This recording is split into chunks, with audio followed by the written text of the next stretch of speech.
Old Man Fear. Old Man Fear. So, Why is it not Old Man Mushi? He's been around just as long. I don't know. It would seem impolite. I don't mind calling Fear Old Man Fear, 'cause, you know. It's But funny. for Mushi, it would be impolite. All right. Coming from someone that's probably like 15 years older than him, it's even funnier when I call him Old Man Fear. Yeah, and even I think even when he was Old Man Fear, like the first time, he was still 24, super young. Yes. Oh, the draw. But we have got some Dota to go through, so we're going to find out how much these teams value the patch notes. For example, Tiny, we've seen a lot of Tiny out there. Tiny's been nerfed a little bit. what happened to Tiny? Tiny got the toss rate, Oh, or the toss cooldown. 8 to 11, right? 8 to 11 cooldown. Yes, cooldown. That's the one. Yeah, that's okay. I don't think it changes. I don't think there is a single patch note that I saw that said to me, this changes the hero and his value in the game. This is interesting. We were talking about whether the pros would look at a very slight change and say, all right, that actually changes the lane enough that it's now a toss-up between two heroes. Instead of like, we've got to get SF, for instance, because the change to Necromastery meant you can have less souls max at level 1, but people were saying that that would change whether or not you can take Rays at 2 and 3. Which was an interesting change. I think none of those changes can really be theory crafted from a professional point of view. I think all of them have to be experienced. So I think every single one of them is going to be, initially you're still going to value the hero the same because you don't feel it changed that much. Right. But maybe over time you think, okay, maybe this hero has a little less value. What amazes me is when a small change like that has an actual statistical impact on the win rate of a hero. It looks like a small change, all of a sudden there's like a 5% dip in their win rate. Pretty nutty. Night Stalker. So Kinguin open up. I think one of the biggest things is that Kinguin have to guard against the laning phase presence of Mineski and the potential Chenin Enchantress. So usually I want to have like really strong stabilizing supports as well as self-sustainable cores that don't need a whole lot of babysitting. So a lot of the drafts that I saw versus Kinguin, like Navi drafted where they had like Phantom Lancer and DK, where they were very good at being able to deal with pressure. Dragon Knight. So DK. Well, that's a mid lane secure. But whoever goes up against mid is going to get double damage reduction. Yeah. From the Flame Breath and from Enfeeble. So you're never going to get a last hit. well, you said earlier, Cap, that you feel like Kinguin puts a lot of emphasis on having, giving Nisha a good game. Yeah. I mean, he is the Dragon Knight player, right? Yeah. So they're already securing him a good lane. Maybe. It's like the way I look at it is that Kinguin recognize the hero that kind of wins them the game, and they protect that accordingly. And I would say maybe 8 times out of 10, it's Nisha's player, Nisha's hero. So, but that doesn't necessarily mean here that this lineup is going to revolve around the Dragon Knight. We may have like a better carry given to exotic tier that they want to be able to protect. The interesting thing, Mineski, the Night Stalker pickup is not necessarily 4 position. They run it in the 3 position before for Iceiceice. So there isn't Who ran Night Stalker mid? There was someone that ran Night Stalker mid. Cinderin back end. But recently, because I suddenly started seeing it in my pubs, and I was like, all right. Somebody's seen somewhere. Who did this? Like, it's always the way. Day after a tournament, everybody's running the same shit that would ever won in the final, and it's terrible on them. Miracle in pubs is obsessed with Night Stalker for whatever reason. He was experimenting with building like Battle Fury on the hero. He was running it mid a lot. I don't know, he just really likes it. It's pretty funny to see as like an actual 1 or 2 position, because it's like you get like level 12 and you're like 2,500 HP or something. It's insane. It's insane. You're so tanky. And you do have some scaling abilities as well. I think level 20 is maybe a strength talent. Level 25 is a huge increase to your attack speed. I played against a Night Stalker that did that and went hard and had like a bajillion hit points, and it was just impossible to kill. We lost. We lost really hard. So Mineski respond here with a really great choice. I really like this from Jabs because the Death Prophet I think matches up really well against the Dragon Knight. Not just laning phase, but also the ability to be able to pressure towers. Both of them are going to stand in that mid lane, and if either one of them leaves, they're going to try and take that mid tower. It's also a hero that does not need to CS off of right-clicking all the time. Yeah. So if you're... All the minus damage doesn't matter. All the shenanigans. Like they had to pick someone like that. I kind of thought someone might pick Lina because she got that gigantic buff. The very minor change. Yeah. Gigantic It's buff. changes like that you think, I wonder if that's actually going to have any effect on her pick rate. I mean, but this is the nature of the way they do in the patches now. It's like tiny changes. In 2 weeks' time, they'll give her a new spell that's OP. 10 seconds. It's going to become a thing where people start adding up the buffs. Yeah. Or nerfs to a hero, and eventually it tips over. It always happened that way, but now it can happen a lot faster. Yeah. I mean, I do think it's a positive change. We don't need to wait months and months for a patch. It does mean you're stuck with something that's kind of unbalanced. Like, they're obviously always trying to make the game more and more and more and more balanced. Yeah. I think it makes sense to do it with side, tiny incremental changes. On the other side, though, patches were always a really big, like, event, right? You still have your big patch. You still have your big patch. They're just going to do these occasional ones.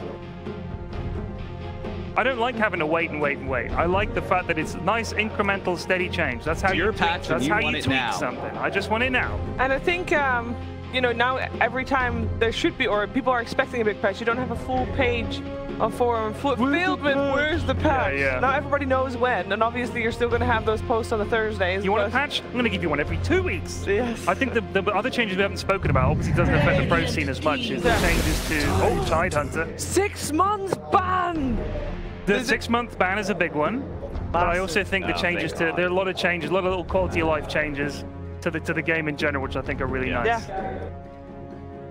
The 6 months ban, though. That's crazy. Yeah, shout out to everybody posting on Reddit that they got 6-month ban. Yep. And then people finding out why. You absolutely deserve it. Yeah. You human pieces of garbage. Tidehunter, great pickup versus the Lycan. They need something to be able to match up against Lycan. Night Stalker core does not work against very tanky cores like Dragonite and Lycan. It also gives them a big increase in their teamfight power and everything. They are super cooldown dependent though, so I think they need a safe lane hero that comes online pretty fast and is not very cooldown dependent. Gyrocopter. Gyro, I was going to say Gyro. Yeah. A Gyrocopter is kind of everyone's like first go-to. I personally do not like Gyrocopter versus Lycan. We obviously had some of the Chinese teams who viewed that Gyrocopter was fine versus Lycan. But the other thing is I don't like it versus Dragonite, because I think Dragonite is just too tanky. Yeah, it's just going to beat him up. Gyro. So more like a okay, that's banned. Were you going to say Wraith King? No, Razor. I was going to say Razor. Razor's banned out though. Yeah. Can't have that anymore. You said earlier Kinguin likes a team fight. They already now know that they're going to go up against a team that already has a lot of team fight in there. They need something more. Do you feel like they're going to try to go for, you know, one of their big team fight ults themselves? Or you rather see them going for something with a low cooldown so they can fight around those long cooldowns of Mineski? I would like to see them get... Tusk? I was going to say I wouldn't mind seeing Sniper picked up for Mineski, because 2 melee cores, he can stay behind the Tide and the Night Stalker. Lycan is very his speedy, high ground. That's the problem is now Lycan can just run at him, and Tusk can just snowball him. Yeah, he'll get in there, but I think in terms of high ground defending, Sniper is amazing, but probably Tusk not got now. changed, by the way. But it's like melee, melee, melee. So for me, this is a bit of a test for Kinguin and whether or not they shake off some of their older infatuations. They really like Puck. Yeah. Really, really badly. And it could fit into this lineup here. It gives them a bit of burst damage versus Death Prophet. It gives you a bit of initiation, but I think it would be a bad choice. Because it would be an off-lane Puck. Yeah. They can run 2, 3, or 4 position Puck, I believe. Radiant team pick. What are they going for here? Something that... Let's see what their most Something that would do well in lane, but they don't know what the carry's going to be. So we're missing got to pick a generic off-laner. We're missing a Pathos hero, right? He's played a lot of Brewmaster. He's played a lot of Tidehunter as well, but he's already picked up. He's played a lot of Doom, Omniknight, and Enchantress Magnus. Doom would be good. Doom against either TT would be good. Prophet is acceptable. If you don't want an initiator, you can get like an Abaddon, just to be able to help the sustain. Deals with the Tidehunter Ravage pretty well. Just kind of like form this 5-man ball. It's going to be... About a nice Abaddon, call right. indeed.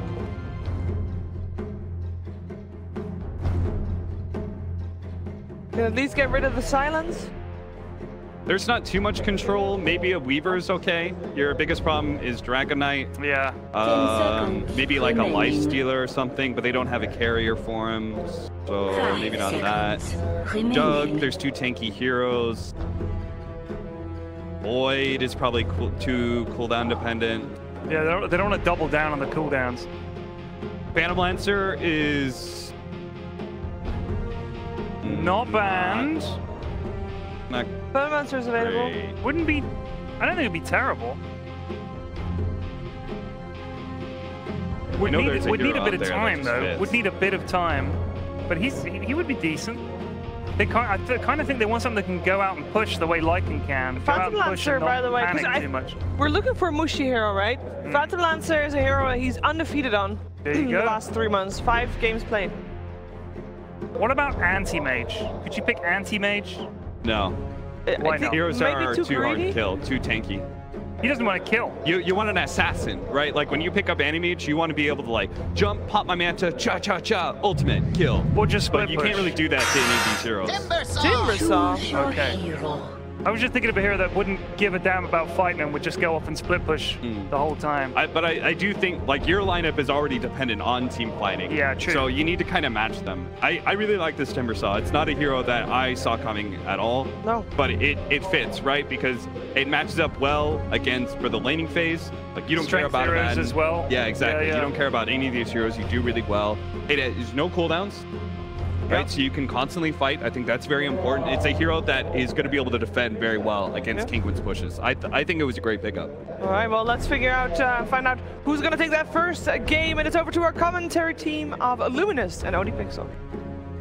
Thanks very much, Steve. And indeed, here we go, ladies and gentlemen. This is game 1 of the first series of day 2 of StarLadder. I'm ODPixel, I'm over Lumi. We've got Kinguin versus Mineski. We've just seen the 2 lineups, Lumi. Anything that you're sort of liking out of these 2 sides? Anything that sort of pops out as you as being very strong in this draft? I really like the Tide and the Timber final pick. My mic close enough? We're good? Get it nice and close, alright. Lumi. I don't think they have an answer to the Timber. I feel like he's going to just be able to chain around. There's 3 strength heroes, all of them being core, There's right? 4, isn't there? Well, all the cores are strength. I don't know if... Yeah, 4 4 strength melee. No nuke damage. Yeah. Really? I mean, they have this from Dragon. Yeah, it's just not surely enough to deal with it. You can technically kill him with Lycan. You could, you know, there's enough right-click damage from Lycan to bring him down, but as long as he gets away from that, I think he's absolutely fine. Yeah. So I really like the pick. Yeah, it definitely could be a good Timber game. Kinguin, obviously, they do have the Abaddon answer to the Tide Hunter, which is very nice. You know, you get caught in the Ravage, instantly you're going to be able to take yourself and the teammate out with the popping the borrowed time and the Aphotic Shield. So something that Mineski will have to be aware of in these team fights when starting to try and commit with the Ravage. Actually, not only that. So Abaddon will cleanse the stun off of himself. Yeah. And then he's going to shield the Tusk. And then the Tusk is going to snowball someone else. There you go, yeah. So The domino effect, man. You could save the whole team in, You can. in effect, absolutely, yeah. If the Tusk is able to get a good roll with the Snowball and pick the teammates, so that is true. So we'll be looking out for that sort of coordination from Kinguin to outplay any sort of attempt Mineski look to make with the Ravage. So we will just have a slight pause here, ladies and gentlemen, as we are correcting some sound issues. For that, the man on the stage there. Where's Winter? There's the question. No sign of him at the moment on the thing. And on Kinguin as well. I'm trying to think, did Kinguin have a coach? Did we see a coach for them when they were drafting? No, I don't No, think I think they were just, the lads were doing it themselves. As I'm excited to see this matchup. I mean, between these 2 teams, Lumi, I mean, coming into it, is there a side you would favor just down to sort of the players? I guess probably Mineski, the team that's more well-known to more of the viewers. And Kinguin, these are players that have been around for a while, but recently they've sort of been making their name for themselves, qualifying for these lands and getting a chance to show up against some of the bigger teams. Yeah, Kinguin is a team that's often underestimated when they're coming to these events because they don't, you know, people haven't really heard of them. They don't have the big names. And of course, Mineski has the names, but they haven't really been performing well. So to me, this is a somewhat underpowered Mineski and a very underrated Kinguin. I think this is going to be the closest set we've seen so far. Absolutely, yeah. Compared to some of yesterday's games, there's no doubt about it. These two teams certainly could have an edge on one another. As we get ourselves stuck into the action here as the game begins and gets underway. Mineski versus Kinguin. Come out on top, and talking about on top, looks like that's going to be the area of focus for the start. Both teams bringing up heavy numbers here. Hard for each side really to get stuck in for a first blood attempt.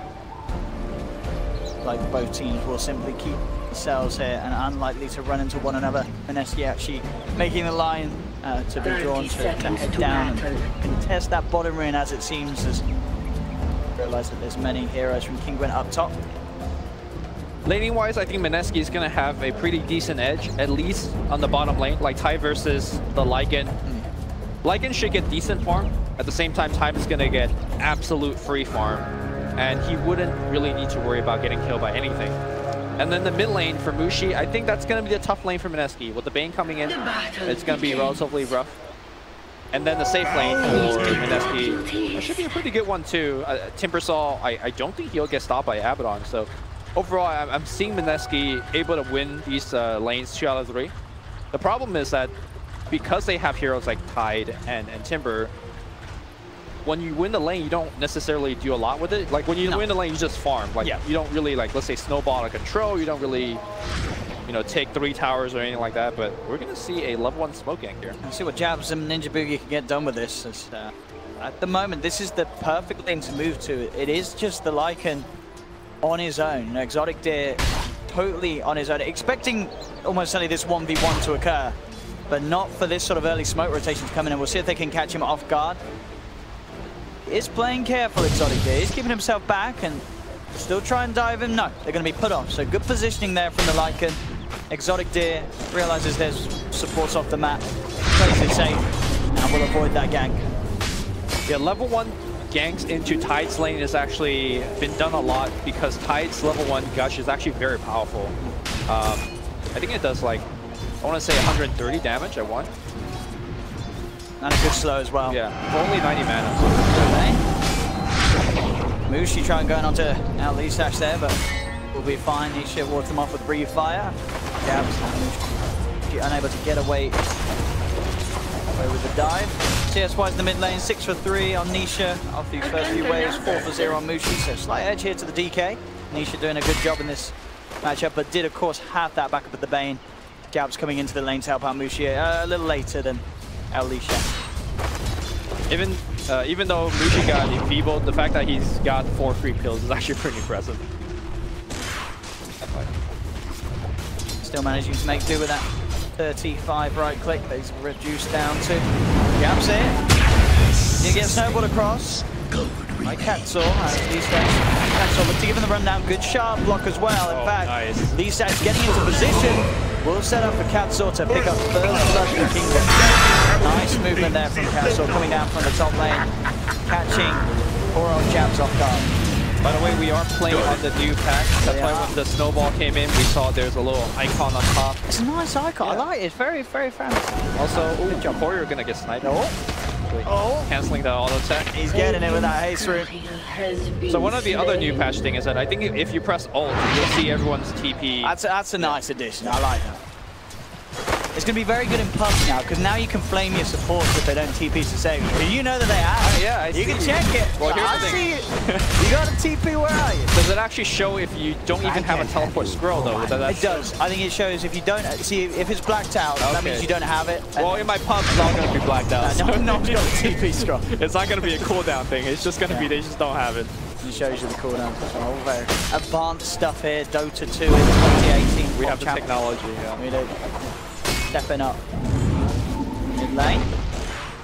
Quick grab from Jabs, just trying to disrupt the CS of Nisha, but he's still doing a cracking job. 16 for 4, 11 for 2. Still keeping that edge here in what has turned into a bit more of a 1v1 with Iceiceice moving around. Top lane, how are we seeing on Patos? Patos, 19 for 1 on the Abaddon, 16 for 2, so this lane a bit of a watch, just like both for the cores, getting pretty much free farm here.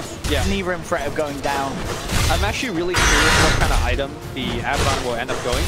Normally when your team needs a little bit of damage, the Midas into Radiance is a pretty good build for Abaddon, but if you look at his teammates, like he's got the Lycan, he's got Dragon Eye, so damage shouldn't be an issue. At the same time, he's getting really good farms, so I feel like he can go for a farming build if he wants. I think so far, looking at the sort of the laning for the cores, the only one sort of suffering is the Lycan down bottom, but at the same time, Iceiceice, not that far ahead. He's got a few more denies, but 15's last hit against the 12. Not too much of a difference down here between the two of them. So yeah, looks like both are doing a good job at trying to keep each other on their toes. Of course, with the extra denies, Iceiceice does have a slight level advantage in these early days. Up top, Pados getting gone on. There's rotation coming in from Jabs and Ninja Boogie. Pados looking to be in a lot of trouble. We'll get the apodic shield out. Don't know if that'll be quite enough to get this well death. Just taking down that base strength attribute of the Abaddon, making it that little easier to squash him in the lane. So you want to talk about that lane matchup a bit. Normally you say, look, there's a melee hero up against Timbersaw. Timbersaw should have the big advantage there, but you could aphotic shield off of that whirling death debuff. Yeah. So you don't actually take that much damage from the nuke. But what ends up happening is that he has mana issues. And without the Soul Ring, which Alonso does not have right now, then he really can't lane effectively until he gets this. Look how aggressive they're getting up top. As soon as he's back into the lane, I think Kinguin wants Jabs and Ninja Boogie there, ready to try and dive him again, bursting him down. They're really being able to punish the Abaddon with no sort of backup coming in from the rest of Kinguin, as he's got to be careful, and we'll see where he does decide to head out next. He does now have the Bane there, so with the backup of LIVESTREAM, he'll feel a little safer coming into this top lane. But he's got to take the walk of shame after TPing back up for his death the last time round. So more space for Moon and Jabs to put a bit of pressure onto this tower. Get Moon close to that level 6 where his killing potential gets even greater on the Timbersaw. This is actually a very important gank. Not only did they kill Patos twice, they've done it with the Siege Wave. And Moon was basically tanking the tower for a while with his reactive armor, level 3 I believe. So that Siege unit will be able to do at least like half the tower's HP. They won't get the tower off of it, but still like really good residual damage off of those two ganks. Bottom lane, Iceiceice still with the slight edge as he is managing to get a fair few denies. 24 for 12 against the 22 for 3. So it's now that level 6 ready. They're looking to dive onto Exotic Deer with the help of Ninja Boogie coming around. And Exotic Deer in a lot of trouble. No TP rotation coming through from the side of Kinguin as they will let their Lycan die. Exotic Deer to full, and Ninja Boogie really, to be fair, the one to talk about. He's the one that's been kicking off these rotations. This is first night time, coming into the top lane twice, coming into the bottom lane. He's getting a lot of good action going the way of Mineski. That bottom gank looked like pretty easy setup, but if you look at that play again, basically Night Stalker started running bottom before Tide was even level 6. So they coordinate that gank, knowing that Tide hits level 6 as soon as Ninja Boogie hits there. So the way I'm looking at this game is that Mineski is really outplaying Kinguin, and they're hitting all their proper timing. And there was no TP support from Kinguin because there is Ravage, right? You TP in there, not only do you not save Lycan, you also lose your secondary hero. So Mineski is just playing really well. See here, Kinguin aware of the wall being dropped, as they do have the ward on the high ground, spotting out Ninja Boogie's movements up and down. So they've got some good info on the plays being attempted for by Mineski. In fact, Kinguin, they can be the ones to try and find an opening. They go straight in across, onto the Rubik, catching out Jabs as they just stand underneath their own vision. And getting the kill and protecting this mid lane. Nisha, top CS at the moment in the game, having a very solid time on the DK, and we'll see how Kinguin can sort of transition this into some early pushes. They have got this DK Lycan Abaddon push, which is incredibly potent. Mineski, they have the exorcism on the Death Prophet, but other than that, they are going to be taking towers very quickly. They have to have the DP ult to push. My Hunter might be in a little trouble, but here comes that Iceiceice on. Might actually just die here though. He has got one. 6-1 charges. He's got one more anchor smash. He's making them work for it, but a pure damage of brain stabs there from LIVESTREAM. So Kinguin will claim the kill on Tide. Put an end to Iceiceice's tomfoolery down on that bottom lane. So a lot of the conversation, at least on the panel, has been about 5-man, but Mineski's got one of the best anti-5-man heroes, which is the TIE Hunter, right? You try to push into the tower, TIE just walks in front of it.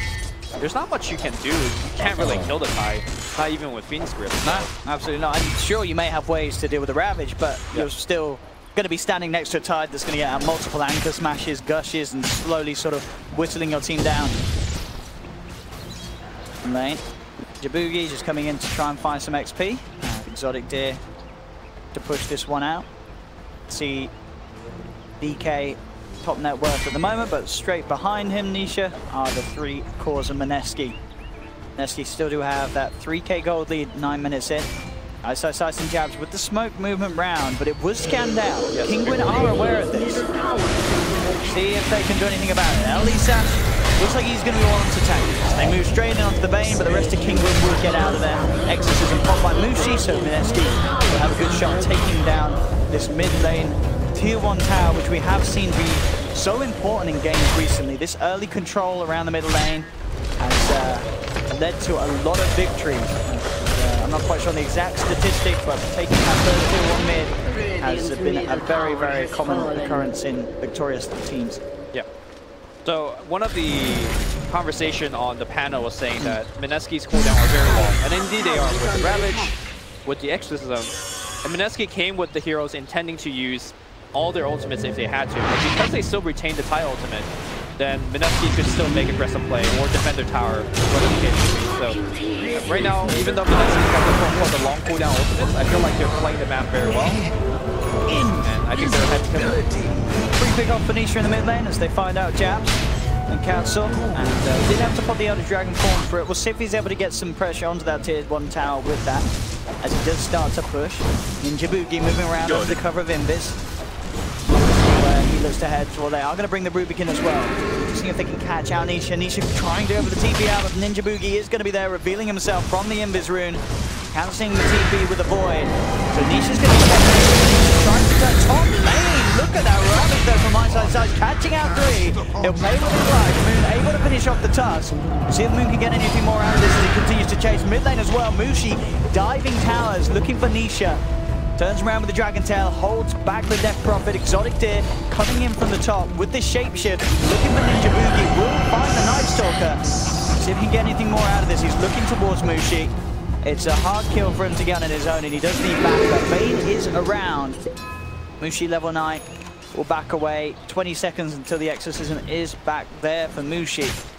Very good play by Kinguin. They got Ravage out. It was a 1-for-1 trade, but you basically made them waste Ravage for a kill, essentially. And then they also got a pick off him and like while saving the Dragon Knight. So there is a long window of opportunity here for Kinguin. He's got 8 seconds until that borrowed time, and that's going to be 8 seconds too long as Mineski catching out the off-laner. Nisha can push in, but it will be a slow one. Dragon Form not quite back. We'll have it in 15 seconds. We'll see if he's able to stick his ground here in the mid lane and commit with it. As you say, you know, Mineski without that Ravage, a little harder for them to hold the defenses on these early tower pushes. But looks like they'll try. She's coming in, ready to commit to this one. The Exorcism is already out. The shard, very nice. I mean, absolutely perfect there from Cancel. That's a wasted Exorcism, and now immediately Kinguin smokes up and they probably go top. Like, it's just perfectly played by Kinguin. Well, yeah, we've seen that from some of the tusks. They sort of have these these bottleneck points just down to a T. They know exactly where to throw the shards. Any sort of stairs on the map, they'll get it perfectly blocked off. And Cat's still showing us that he is one that he's done his homework. He knows how to block those routes. That is the downside of making smoke ganks at nighttime. Your smoke will pop, but not before you get into vision range of people. Away. On lane, Boogie jabs, and Iceiceice ready to make it go on to this abandoned. They can't find time here. So there will be a second chance for Pados. We'll see Mineski still continue to dive though. TPs are going to come in. Kinguin, they're sending Cancel forward, but Mineski, they have 5 heroes chasing down this abandoned. They're committing heavy to this one, and they should get Cancel as well. The Moon finds him in the tree line. A little unnecessary for the Tusk to TP in there as the 5 heroes clean him up. At the same time though, Kinguin, they are getting away with the push up on the top lane. They've found the tier 1 tower. With the Elder Dragon corner, move on to the tier 2 as well. Mineski will be able to look for the trade with their full lineup down bottom. They are putting the pressure onto this tier 2 down on the bottom, so it should be a 1-for-1. It's going to go a little quicker down there on this bottom half, so Mineski, are they able to defend top? No, it's too fast, yeah, with a Hellbear. In fact, that attack speed aura and such adding up with the Lycan DK push, so tier 2 trade. The trades continue. Mineski are still maintaining this 4k lead. but Kinguin certainly finding stuff across the map. It's a good trade for Mineski because they were able to get that tower trade when they didn't even have their ultimate, Sure. them being down. And you're trading against a team that pushes better, and you're still keeping even because even though they push better. So I think Mineski is just getting a little bit more out of the map. So I know that we have a new patch, and one of the things that we got in the new patch is that Roshan now has a status resistant. Yeah. Which is going to be important for Medallion Current. You now can no longer keep Medallion on him permanently, because Medallion, how he used to work is that it's a 7-second cooldown, it's a 7-second debuff. But now the 25% status resistance means you can't perma Medallion, which means it matters for every single game, because every single game you Medallion take Roche. And I do wonder who's going to be buying the Medallion. Middle tower is under attack. Yeah, with the Exorcism certainly still very strong from Mineski's lineup. Same to be said for that of Kinguin's, but Mineski ready to go. Up to the top lane, they've got their eyes on Katso. Katso does have the high ground, so well aware of this movement straight towards him. He's looking to get himself back. Panos heads in, but the two-man silence from MUSHI, meaning that the Abaddon can't throw much in at all to help out Katso. And Kinguin have to bail on it. They let the Tusk go down. Again, this is Exorcism committed. Roshan is there though, Mineski, it looks like they may just try and get the use of the Exorcism out by taking down Roshan. We'll see if Kinguin want to contest this. They will, because I think they're going to wait till the Exorcism run low and then take a fight before Roshan goes down. But here's the tough thing, they're fighting into Ravage. I'm not sure if they have the tools. They don't have the BKB on the cores yet. They're really relying on this Abaddon to merge people off. I mean, he's going Pantos just rotating straight away. Nisha on the silence. They've got the Fiend Grip on the base. They go straight away onto Death Run. But there's the Ravage coming out onto Paul. The Bane's already fallen down Moon. He's out the sideline. Nisha turning towards Iceiceice. Exotic gets the shapeshift down in time. Goes back in onto Gap in the backline, but they just can't get the damage out Kinguin. They have to run away. Nisha and Panos getting split apart. They've got the silence on the Abaddon. Good shot from Katso, moving the Panos. Gets himself back to safety. They're even thinking about trying to turn. They look towards Jabs. Can't quite close the gap there with the snowball. So Jabs will be fine to run himself back up to the high ground, back to safety. Roshan is still up. So Kinguin will continue to try and hold on to this. And as bad as that looked in terms of getting caught up by the Ravage, they did manage to keep the majority of their team alive, and they did stop Mineski from getting the Roshan. So not a big disaster at all for Kinguin. That was great for Kinguin. Yeah. I think they lost one hero through all of that. And that was fighting into Exorcism, into Ravage, and you prevented the most important thing. Like they only lost the Bane. Yeah. I mean, it's Katso again. Again, these shards just blocking off entire routes, making it very hard for Mineski to play around. And what do you do about that? I guess 4 stars down the line is an answer, but the Tusk play has been very impressive. Had MUSHI didn't use his Ravage at the beginning of the fight, like if he held it in the middle of the Roche. Sorry, what I meant was if the Exorcism was not used so early, because they use it and they're like, oh, we have to use something with it, let's walk into Roche. If they just walked into Roche, they would have actually had a much better chance, because the Exorcism just ran out in the middle of the fight. So. Now, the thing is, though, I mean, Kinguin is still hovering around the pit. They are going to look to try and take it themselves. They don't... Neither team really takes it that far. I mean, like this. I guess, yeah, it's faster than even with the Exorcism. Yeah. But, I mean, there's still time for Mineski to definitely have a look. They don't have range. They don't have... It's out. Let's see if they have... The Roshan down. Aegis is not Nisha will manage to find it. Panos cheating himself out of the Roshan. They've taken down MUSHI. Kinguin looking for more. Turning their attention towards the body shield for Katso comes out. Katso will go down. Jab balls though. Exotic deal with the double kill. Turning their attention now towards Iceiceice. Exotic deal. Shape-shifting. They've got the Dragon Tail stun onto Iceiceice. He's able to crack and shed it off. Turning back towards Alicia with the anchor smash for the body shield down to Panos. The miscon as well, keeping this Bane alive. As Exotic deal and Elise has chased down Iceiceice. They've taken down 3. The Chakram comes through with the timber check, but again the miscon from Panos, keeping his teammates alive. Moon has to get out as he's out of mana.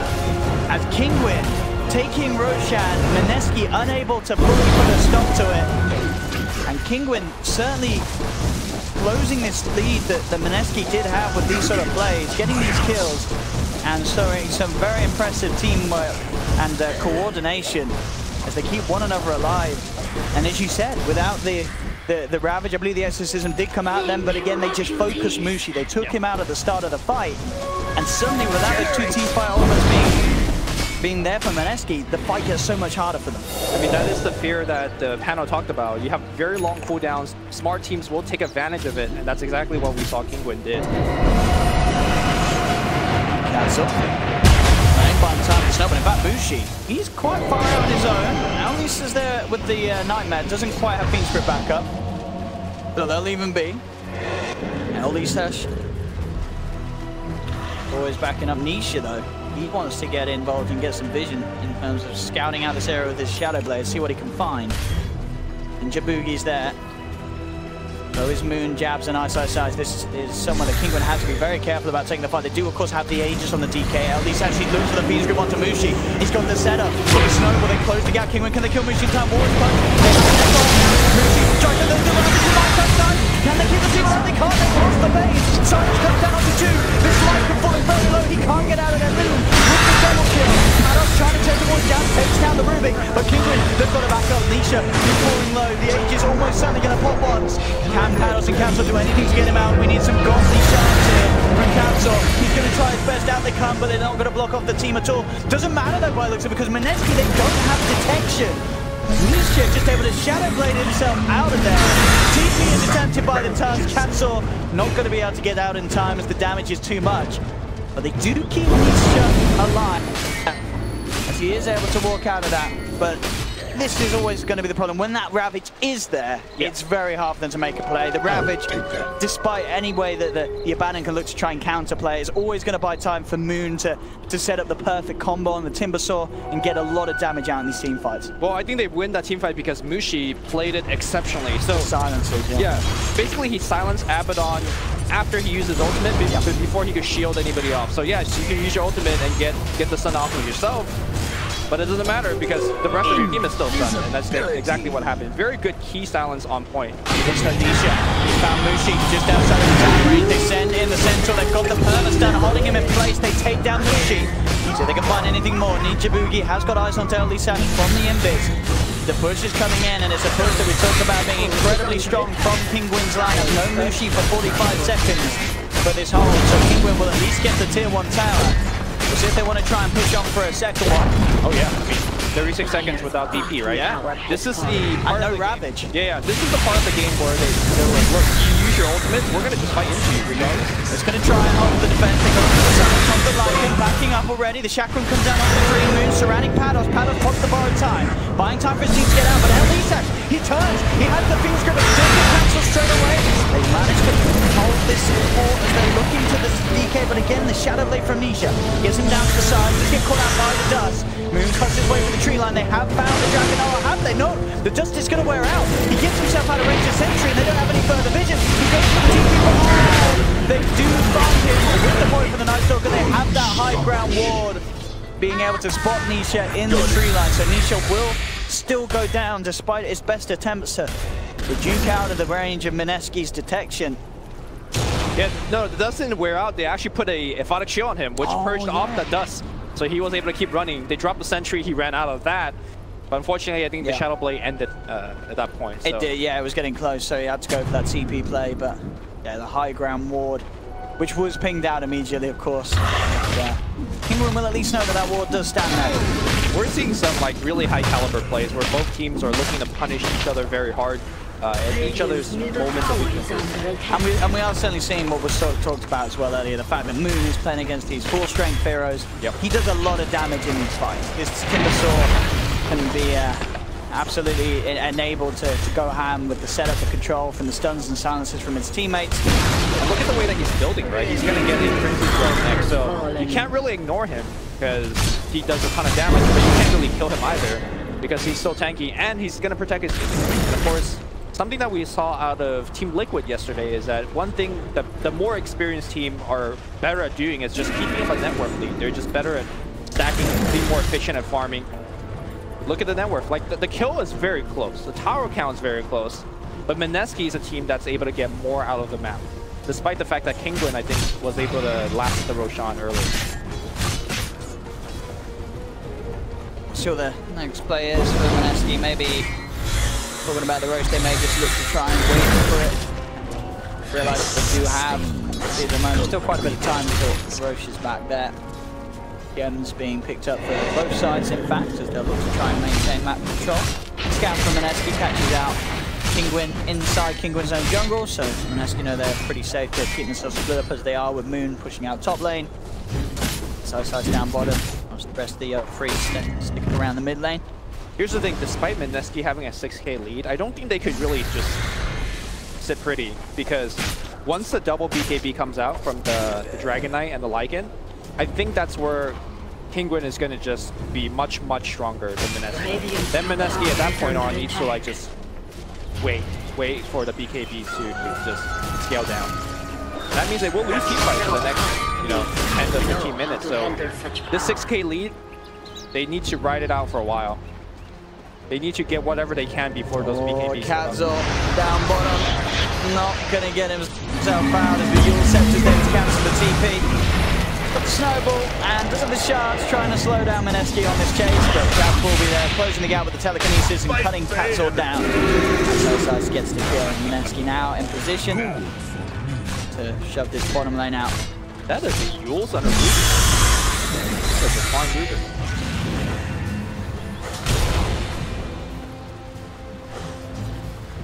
See what the play is now for Kinguin at the least. It'll almost certainly just be wait. They have the full 5-man before they try and tackle Mineski. Yeah, Mineski gonna just go hard for this one push and see if they can get a Rax, because they know the BKB timing is gonna be rough for them in the next couple of minutes. I mean, Moon coming in for the sideline. Moon still yet to have died this game. Is 606 on the Timbersaw. Pretty indestructible. Just look at the burst down with the nail down on Kib Adam, keeping Panos at bay. Off the fortification, Kinguin, but Mineski knocking on the door, taking this tier 3 tower from right underneath the noses of Kinguin. And it was back up. Timbersaw, look at him. Instant in front. He's just absolutely sitting there. There's a War's punch coming through. Just hardly any damage at all. He's just got too much armor with the reactive armor stacks building up. There's going to be a snowball offensive for Mike Kazo to go straight outside. Back out. Ravage come through onto 4 heroes as they lose Kazo. Nisha taken down as well. Exotic is trying to get the backlash, but Jab with the self-heals keeps them safe from the Necro army. And they just can't take the fights against Mineski when they do have the Ravage there. It's just the Ravage and the damage this Timbersaw pick is going absolutely crazy this game. Well, Ravage is down now, no exorcism, so they right-click the buildings. They will actually take it down eventually because you're down 2 heroes. Yeah. And again, they just don't have Manhensa for this move. He can just dive near the towers. He's got all the armor in the world. The Bloodstone charge is starting to add up. They just can't deal with the Timber. It's pretty impossible. That's going to be the 1 Rax. All right, we really need to check the BKB timings now on the Radiant Force. How close are they? From the Lycan, he was trying to go towards the AC. He's okay now. He has changed it up. Yeah, giving up the BKB and Nisha as well. Still a little while off it. They're both about 2k away, and the Radiance on Abaddon is, I think, about 1 to 2k away as well. Once they have those trifecta of the double BKB and the Radiance, actually the Radiance is very far away. About 3k now. Yeah. Then I think that's where Kinguin will be stronger than Mineski, but how much damage would they have sustained by then? That's going to be the ultimate question. Yeah, Mineski's doing a good job of stepping the pressure up in 27 minutes, being able to take that bottom Rax. Looking back towards Roshan now as he's back up. So the kid does find a DD rune. And as you say, again, it's this timing, there's no Ravage. They are going to try for it. Moon is there though. Can they stop this Timbersaw being too much of a nuisance? That's the question, because we know that Moon can just sort of go in and out of the pit without any fear in the world. And now with the exorcism, they're ready to move. Silencing straight away. Palos able to remove it. Get the heal out off the DK. You have the Wolf. Exotic did just running himself out of this one. Palos is going to be focused. Push for a time. Mineski are able to take him down. He's gone for 50 seconds. Mineski themselves moving into the pit with the remainder of the exorcism. And I think Kinguin are just going to have to let this Roche go. I don't know how they can get involved in this pit at all. They've got the sidelines being watched by Kazo and Alisa, but no real way of jumping into the pit. Mineski able to grab the edges, get it onto Moon. I mean, they weren't having trouble already of trying to kill this Timber once. Now they've got to try and do it twice. Moon, 17,500 net worth. And a completed assault cuirass on him as well. So just adding to the pushing potential. And that defensive potential of himself as he sits on around the 50 armor mark once he's got this reactive armor stacks building up. It is ironic that Timber is the one that got the Aegis, because obviously he doesn't need it.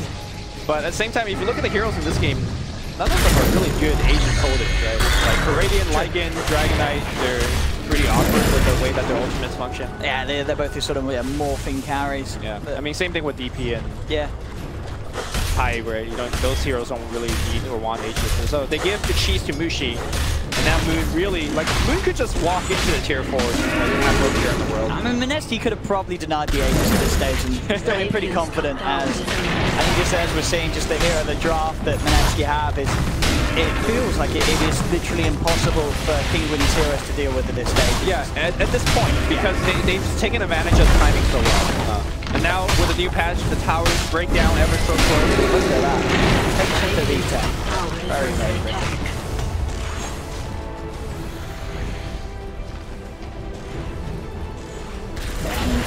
As we said, Kinguin definitely had a plan in this game, and it just didn't come to fruition quick enough.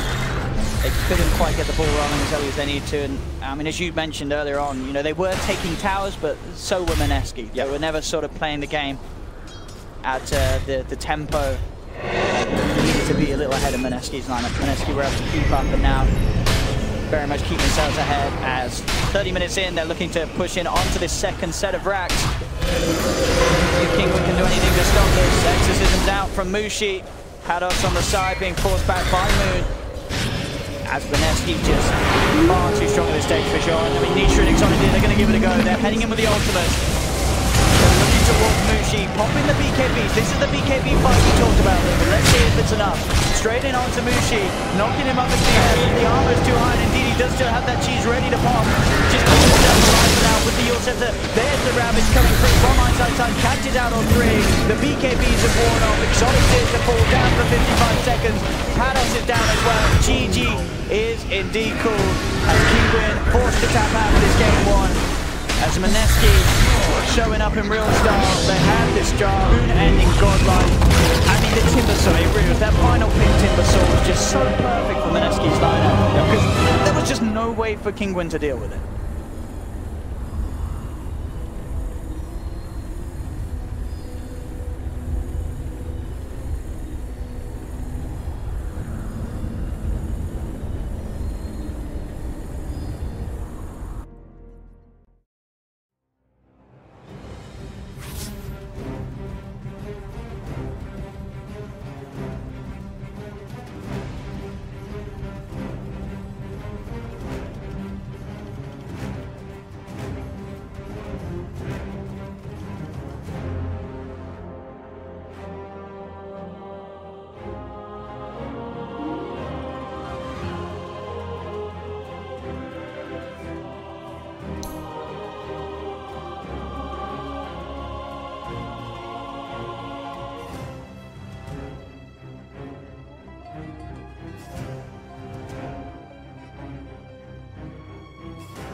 Radiant team ban.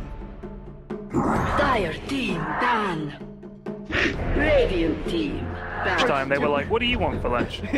No, I want this dish. No, that dish. Yeah. Pointing out what they want to eat. The important things in life. Yeah, jeez. So both games, Mineski has banned out Broodmother. Am I missing something that Kinguin often plays, Brood? Yes. Very good Brood team. They are... 10 seconds. I think in like a recent qualifier finals, like the only game that they won was when they cheesed. And, Okay. And the Panda Bear band. I don't think they changed their bands. I mean, the only other, like, I think Clockwork is kind of a hero all around. I mean, I love him, but I don't know why you'd ban him. It's kind of... But like, it's the openers, like Night Stalker, Rubik, like, I don't really care too much about those heroes. I don't feel like any of those heroes were necessarily OP 10 or seconds remaining. won the draft. Team ban. So I don't think they really change anything in that regard. Radiant team pick. There is a change up though, because they banned the DOTA and left the Tiny out for Mineski first pick. So in turn, Kinguin had to ban the Tiny to prevent it. So it goes to show both these teams still think that first pick Tiny is well worth it. Yeah. Despite the 3-second cooldown change on top. Gotta kind of agree with them there. And Kinguin banned out Clockwork previous game in the first 3, and obviously, as you said, they didn't do that this time. Is that a hero that you feel like Mineski will put a lot of emphasis on? Or want to pick up early? Not really. I think they'll just go back to the Night Stalker. Dire team. Again, Clockwork. I don't think Clockwork core is very good. There's that SK. But Mineski are a bit better with the Night Stalker core, so it still leaves things open. Okay. Rubik is completely unsurprising here because last time they had Bane and DK. And Rubik is kind of okay versus DK, but it's mainly for the Bane. Here, he's got a Sand King. Both of those heroes are really good for Rubik. So he can steal Fiend's Grip pretty easily. He can steal Burrow Strike really easily. 5 seconds remaining. This is a fun Rubik game. So no need for Mineski to change this open. Radiant team. Titans are banned for Kinguin. Yeah. Yeah, and that's a smart one. That's one that you said kept them missed out on. I could see them trying the Lycan thing again, you know? Yeah. They obviously like that hero. I could definitely see that as well, because there will be no Tidehunter, and a Timber Saw is way more threatened by Sand King, all that magic damage. They had like no magic whatsoever. They breathe fire and Fiend's Grip and pure damage nuke, Brain Stop. That was it. The Mineski is the one to take the Enchantress out of the pool. Again, they did that previous game as well. Ban after Enchantress was Medusa though, and that's already out of the pool, so I'm curious to see what they'll go for as a 5th ban. 5 seconds remaining. And I'm curious to see if we're going to see another heavy team fight lineup from Mineski, where they can just at some point just group up and fight, basically. Yeah, I think they should. Do you think you should always go for like a, if you think you're the better team, you should just go for a team fight lineup, or do you think it's more of just a play style thing? I think team fight is like the defining characteristic of this meta. So, yes, in a way, I think it's probably the most important thing over foot pushing, over lanes. Like if you look at all the different characteristics you give to a draft. Early game, there's like really dominant. Like the Bane pick to me says we want to win mid. Like that's what the Bane pick says to me, or a lane. We want to just win a lane super easy with the enfeebled. Yeah. So go ahead and pick a right-click hero because he'll be enfeebled and have a miserable start. That's like what the Bane pick says to me. But the Sand King pick also says we came to party and we're ready to team fight. Yeah. And we can build it either way now. But why would you like if you think you're the better team like Mineski probably do, why wouldn't you just say, let's just build another team fight lineup, we'll just outfight them? Because we had ults to play around last time, and we did. Well, this time it's harder, because first of all, Tidehunter's like one of the be-all, end-all of team fight heroes. So a similar type hero would be Enigma, a lot harder to run in drafts. Yeah. You also don't necessarily want to go team fight if you don't know you're going to have better. One of the big things that I felt that Newbie did in their draft was that they established really strong teamfight openers, and then if you tried to match them, they would just keep on going. Right. So if you just knew that your first opener 1-2 was better teamfight, and you just keep on building on that, then the enemy team can't really beat you. Here, I do think Kinguin is beating out Mineski in that regard, because Sand King is better team fighter than Night Stalker. Elder Titan, we've seen dominant hero. Strong. Yeah. And this is our aggro dual lane that we were talking about earlier. So the Brewmaster Bane, instead we're going to have a Sand King core, Elder Titan, then enables him. Rubik can't really do a whole lot about that. Night Stalker wants to be able to roam and is naturally weak in the first 4 minutes. So there is a lot of advantage for SK and ET to beat that out. But in return, Mineski can still pick up like a really self-sufficient safe lane type hero, like the Lifestealers or Weavers or those kind of heroes that you feel won't be pressured as much. I'm a little worried in regard to the Elder Titan. It's not a hero that Kinguin actually picks up a lot. And I hope that they don't fall into the trap that you said earlier, Ted, where they're like picking it because other people are super successful with it. Well, teams definitely do that. Yes, they do. They definitely do. Like the meta is decided not necessarily by what's best, but what people are having success with. Yeah. Because it's very hard. There's no other metric other than I think this will work. But why would you ever go for something that's a gamble when you say, whoa, did you see how well so-and-so did with it in that last series? We should pick that. Yeah. That's very tempting. I mean, yeah, you tell your support, like, hey, I want you to start practicing Elder Titan. Right. I think this hero is really good right now. Watch GH's games or whatever and just copy him. Yeah. OMNIKNIGHT, I in turn instant pick up Razor, I think, for Kinguin against the OMNIKNIGHT. Because you want to make sure that you can still aggro dual lane. You don't want your supports to have to help your lane against the OMNIKNIGHT. Razor is by far the best one-to-one laner against Omni, has a natural purge against the repel. It wins 1v1s really easily. Hard hero for Night Stalker to be able to pressure as well. Yeah, the purge is insane. It like means he can basically never dive you as well, right? Like you're taking so much damage off him that you could just chase him back again. Like 100 damage.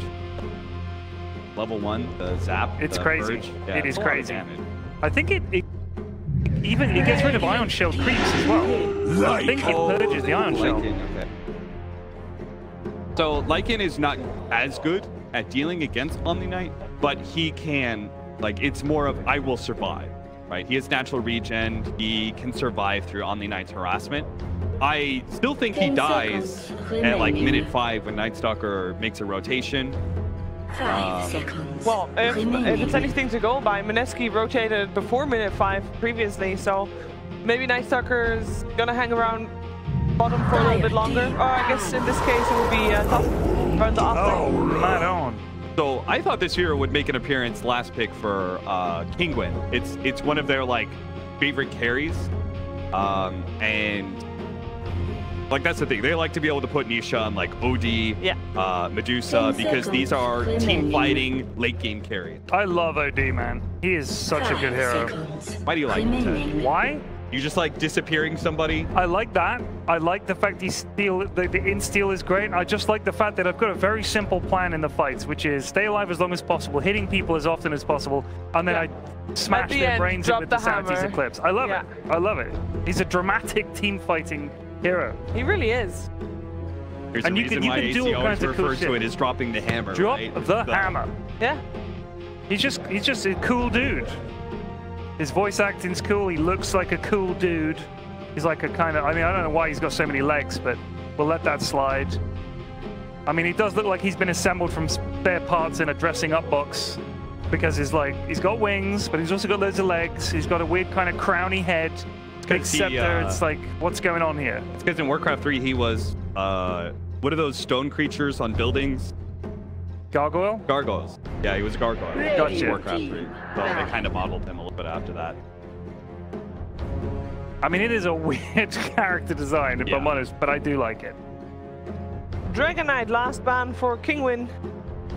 And that is interesting because how do you feel like Mineski's gonna lane this? I would imagine that Nana would take that OD and go middle. But with the Dragon Knight ban, 5 seconds. that has me a bit confused. I don't really know how, maybe OD does pretty well against the pressure of Sand King ET. I honestly don't know how this works for a safe lane, but I think it's more likely that DK would be a safe lane hero against Sand King ET just because he's super tank. I don't know. I'm not sure. You'd be running a melee hero. Yeah. Then you'd be running a melee hero into Sand King, which is kind of difficult. So I don't know. Lumi's giving you the thumbs up. Yeah. I'm not sure what about. Lumi approved of that. So just generic thumbs up. They banned the Razor now. Yep. So do they think that there was going to be some sort of aggro lane or GYROCOPTER? Well, we talked about the gyro earlier today. Is the early fighting core. But as like Cap was saying, Lycan can just kind of start punching him. The thing is, now you've got OD can imprison the Lycan and they could run away, I guess, if they need to. Also, and you also have OMNIKNIGHT to protect. Right, he can always help him out. It's a pretty different dynamic. You want some sort of team fighting hero, maybe what? Okay. Ooh, that's very greedy. No, I didn't get to do this previous game, and I know you need some time to think, so I'm going to you first. Ted, what do you think is important for Mineski to do this game? I'm going to say what I said yesterday. Yeah. Win, sure, yeah. A 2-0 is always good. It's always good. I mean, their team makes a lot more sense to me, so I think they just need to play their heroes, get the OD and the gyro, decent lanes, decent farm, try and get rotations with the Rubik and the Night Stalker if they can. Yeah. And just apply pressure where possible. I mean, Sand King against a melee, assuming, actually Lycan's going to go mid probably, so either way, I don't, no, wait. Yeah, I'm not sure how they're going to lane it. I think that's Lone Druid against the OD. You think Lone Druid against OD mid, Lycan's safe? Lycan's safe lane. But he's against Sand King then, isn't he? Right, well, Cap, what is important for Kinguin this game? To draw out time, they really need Sand King and ET to have a good start to this game. Okay. Sand King's on there too. They're going to be like the defensive team fighters that allows the Lone Druid and Lycan to be able to split push at times. I think they are more the linchpins of this strategy, because giving Lycan or a Lone Druid a good game doesn't change the mid-game outcome. You need your team fighters to do well. All right, well, we're going to find out what's going to happen in this game 2 of Kinguin versus Mineski. It is over to Luminous and OD Pixel. Achievement, absolutely. Game 2 now. This is Mineski. Some similarities, some different. In this time, again, looking towards that lightning carrying them through. And Mineski, though they have some strong combos, Lumi. I'm seeing this Omni OD that we've seen in the past that used to be incredibly scary. And sure, there's been changes over the times, but it's still a very strong combo in these team fights. Yeah, I mean, OD traditionally struggles against BKB heroes. There's only one of them this game, the Lycan, and we saw how late. I mean, the game could be decided by the time you get to BKB, because Lycan, as a hero, wants to get the Necro 3 online first, sometimes wants to get the Helmet Dominator, so I feel like this Mineski draft is going to be able to do a lot early on, to the point where, I mean, Kinguin scales better late, but can they get there? I mean, are we going to, is there potential for this game to end up going a similar way, in the sense we could get to a stage where Kinguin can't do anything against Mineski's lineup, like the Timbersaw issue that we had in game 1, or do you think it's a little different this time? Much more balanced. Yeah. Like there isn't a unkillable hero this game. Yeah. Although I guess OMNIKNIGHT could help with that, with the Repellent Guardian Angel. We'll see how much Iceiceice can do, and going off the back of his Tidehunter performance in game 1, he looked pretty hot today. See that trend here in game 1. Look towards the rune, but Kinguin around, not wanting to try and back for them on his own. To have this back up.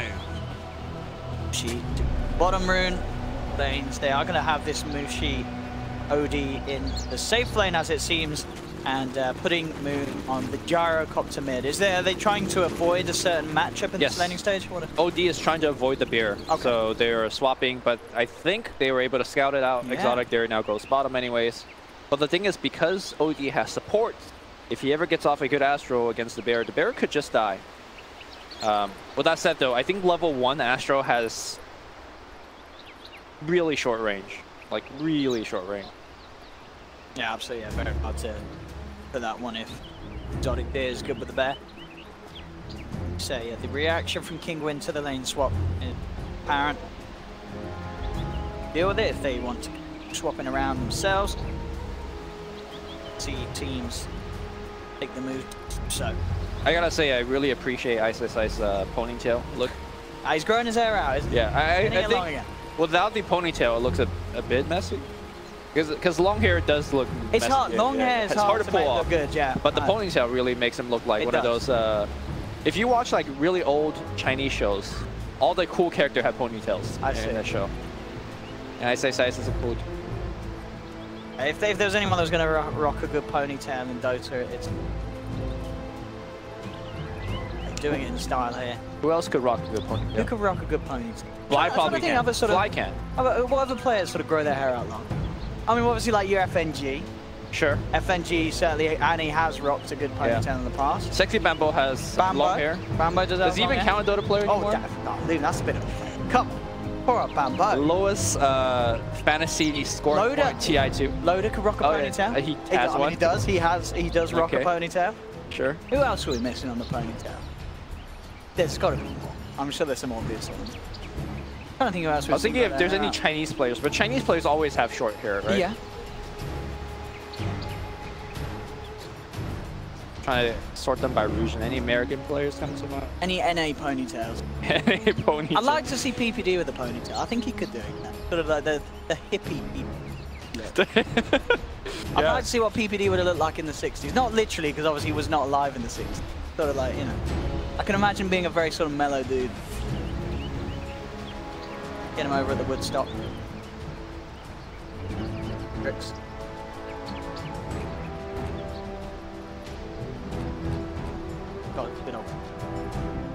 We'll see him in some lands soon, won't we? Oh, I say, yeah, they qualified for 2 majors, didn't they? Yes. We'll see how it is. These boys, Kinguin, getting into more and more lands recently. Here at this one, and of course the next one they've got coming up, they'll be over at Katowice. So this mine is definitely a good place to try and get themselves really into shape before the majors and further upcoming tournaments. As they've been doing very well in the qualifiers. Times, of course, normally meeting OG at the later stages and being able to take that spot away from OG in a lot of situations. Would you say the EU qualifying spots are the hardest ones to come by? Oh, the AGL conversation. Which region is the toughest? Not at the top. It changes so much. Not at the top. But in terms of the qualifying. Yeah, the qualifying spots. Yeah. I know SDA is very competitive. I think SDA they have like is a triangle quite high, thing with the Fnatic, TNC. Yeah. Mineski, I mean, even Execration, you know, they certainly throw in a few solid punches in some games. I think SCA for me is certainly ever. China's obviously starting to look a lot more stronger again. You know, Newbie, very good. LGD, as we've seen here, they've had their ups and downs, but sure, they were against Liquid, so it's hard to really take away too much from that because Liquid just seems to be on another level. You know, sort of this Liquid Newbie secret trifactor that seems to be just on another level at the moment. And it's also the weird thing where, like, it doesn't really matter if you're the best team in China, because beating the Chinese team versus... It's very different to the international, Like, they have this, like, inbred meta where they, like...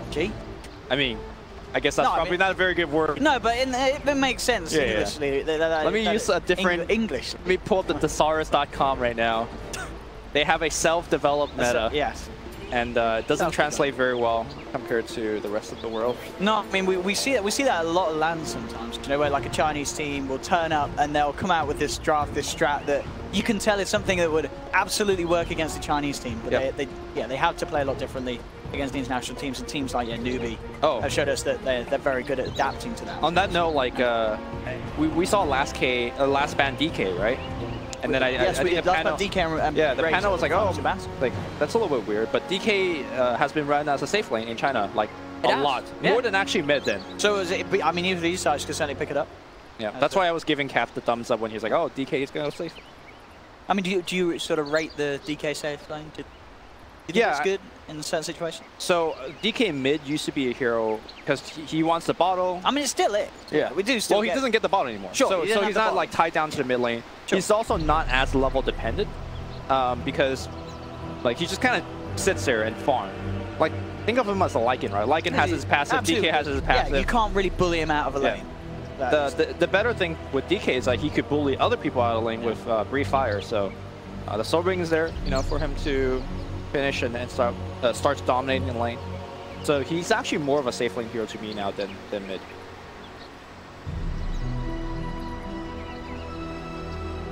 but we do have an issue with one of the PCs, as it seems I think they may even be changing one of the PCs over. It does look like that is the case, as we are getting one of the PCs changed over right now. It should be. Right. I'm still struggling to think of any good NA ponytails. Ponytails. It's all on ponytails, Shrimp. Nobody has long hair in NA. Not let me think.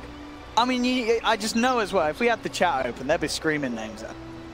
How are you forgetting this guy? His amazing man buns, his man ponytails. Do we even have, like, a ton of NA players anymore? Oh, come on, there's a lot, man. Like good ones? We've got good NA players. I'm just, like, pulling out the shotguns. As an EU, I will stand up for my NA brethren. Okay. And I'd say they are very good teams over I mean, there. I left the region, so my loyalty to NA is gone. Are you all about sort of what the Chinese dotes at the moment then? SEA. SEA, you're still representing SEA though.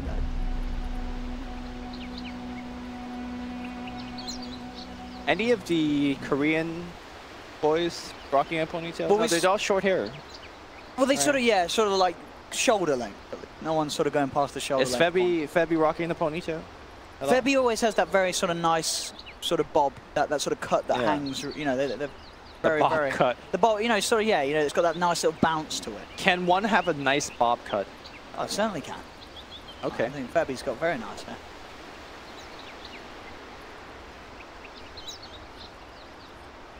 And I tell you, some of the NA teams are good with the hair, though. I'm thinking of like sort of your EG. I know Crit. He's sort of a resident NA, being part of EG. Very good with the hair, Crit. Can I call out a fellow Redditor named DOTA 2 Analysis? Have you read the stuff that he has written about? What's he written about? He goes like tell me about this Redditor. He goes very in depth into detail at length, writing about like, I don't know, if Earthshaker Echo Slam in like a Metropolis, how much damage will you do? You know? And he like maps it out. Okay. So I mean, I'd imagine that. It's a very serious shitpost, basically, this is what he does. Wow. So I want to call him out. And I want him to... Was he wrong with some of his analysis? I think the result for that one is that it wouldn't do any damage. It wouldn't do any damage? Yeah. Why? Because Earthshaker is a fictional hero in a video? No, Earthshaker, I think, is very shitty, is what he just... So he went through this entire analysis just to flame Earthshaker and say... Maybe, I don't know. Maybe I read it wrong. Anyways, I want him to check out, like, if there's any correlation between hair length and win rate. That is a good stat to look up. Because Loda won a TI. Loda did win a TI. And then there's Sexy Bambo on the other side, so it's like, I don't know if there's... What's this flame on Bambo? I mean, come on, Lumi. I love Bambo. We all love Bambo. All right, we're back in, as we'll be able to see, Iceiceice. Oh, and the hair. One more thing about hair, sorry. Yes. Fluff and stuff. Fluff and stuff. He's got some lovely curls. Yeah. Very unique haircut. All right, back in the game. What we got? So, as we were saying, we have Nisha on this top lane dealing with the Iceiceice Omni. He's got the support back up. Bottom lane, they've found this matchup, Kinguin, of having the Lone Druid against the OD. But OD does have that dual support back up. Top lane, they're going pretty hard in onto Ice. And Ice, Purification, a couple of seconds. He's got the Tango. I think he'll be fine with the salve, some good jukes as well. Yeah, he's going to be able to keep himself okay, and Nisha doesn't want to waste any more time looking for him as he goes back to the CS. Nice jukes there from Iceiceice. It's mid lane, so at the moment, having Patos on the Sand King in the mid, of course, we're having both the Lone Druid and the Lycan on the side lanes. So SK versus Gyro, not really the 1v1 mid that you see every day. But different here between these two teams. I mean, the real mid lane is the bottom lane. Sure. As it has been for, a lot of this meta, I guess, And in this game as well, I think both the mids wanted to dodge each other, or rather the OD wanted to dodge the bear, so he went bottom. I think the problem here for the OD is that he is, I think, the more level-dependent hero between the two. So the fact that he is getting two support sapping experience is not very good for him. 1v1 in. Who's going to get the rune? That's the question. Getting close. Catsel versus Ninja Boogie. Catsel backs up. Want a man up there, so Boogie will get the bouncy rune. Sash able to secure his own. Doing on the CS at the moment. Lycan 10 for 6, Gyro 10 for 4. For the swerves behind, it's going to be Iceiceice Exotic here. Very slightly released. We're just 2.5 minutes in. No one really getting entirely zoned out of the lanes. Everyone able to stand their ground. So we are coming up to the 4-minute mark. And remember last game when we watched Ninja Boogie play the Night Stalker, he basically just like brought Mineski alive when it comes to like just setting up a bunch of kills. At the end of the night, they were like a 3-4K gold lead. Exactly. So that's going to be where I'm going to be looked towards to. But I don't think he has as many good setups this game to find those kills. So for example, I think the last game, he was able to gank into Iceiceice's lane when he was like hitting level 6 on a TIE Hunter. I mean, OMNIKNIGHT to me has a lot less killing potential. Maybe the mid lane is where he goes to. Minute 4. Yeah, potentially. But I mean, it's hard, you know, Pados, he's good at the Burrow Strike and the Sandstorm. If they're not prepared with detection and full amount of control, Pados can certainly try and dance his way out of danger. Passive laning wise, I think this game around Kinguin is getting a bit more. Particularly, the Lycan is getting very decent farm, and they're also able to slow down the OMNIKNIGHT. Like, Omni's out of regen at this point. No mana, he's only got a Mango left, which he doesn't want to use because he's saving that for the Soul Ring. So, Iceiceice is being thoroughly shut down. Oh, no, that's not Soul Ring coming. That is just straight up regen. Okay. Which will further delay his Soul Ring. Feels bad. Bane, 18 for 9 on Moon, 13 for 6. That damage. And then with the good old pop from the Caustic. Find an Invis rune here. But here's that Night Tongue. Let's see what Ninja Boogie can get done. He's not going to find the Sand King. He goes towards the mid. And again, look at this very nice ward from Kinguin. They know exactly where Boogie's going around. Yep. So they can be prepared for this level 2 Night Stalker's early rotations. And are unlikely to be caught out by it, as you said. And that's the thing, he's level 2 because he was forced to share a ton of that experience on the bottom side with 2 other heroes. I mean, what the hell is a level 2 Night Stalker going to do at this stage? Bane. So in onto Pados, but again, as I mentioned, Burrow Striking, creating the distance between the two of them, making it very hard for Boogie to follow up and dive that sort of play. But still, it's not like, you know, Mineski, they're not losing the lanes, they are keeping very even. It's just that they aren't going to have sort of this early moves that allow them to get that early advantage that they had in game 1.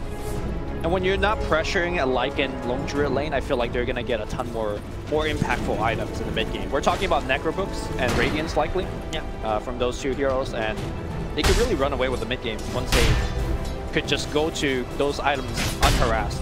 I mean, we saw the Lycan struggle mightily last game because Kinguin was forced to take team fights to prevent Roches. They were forced to take team fights to, you know, prevent their tower being pushed.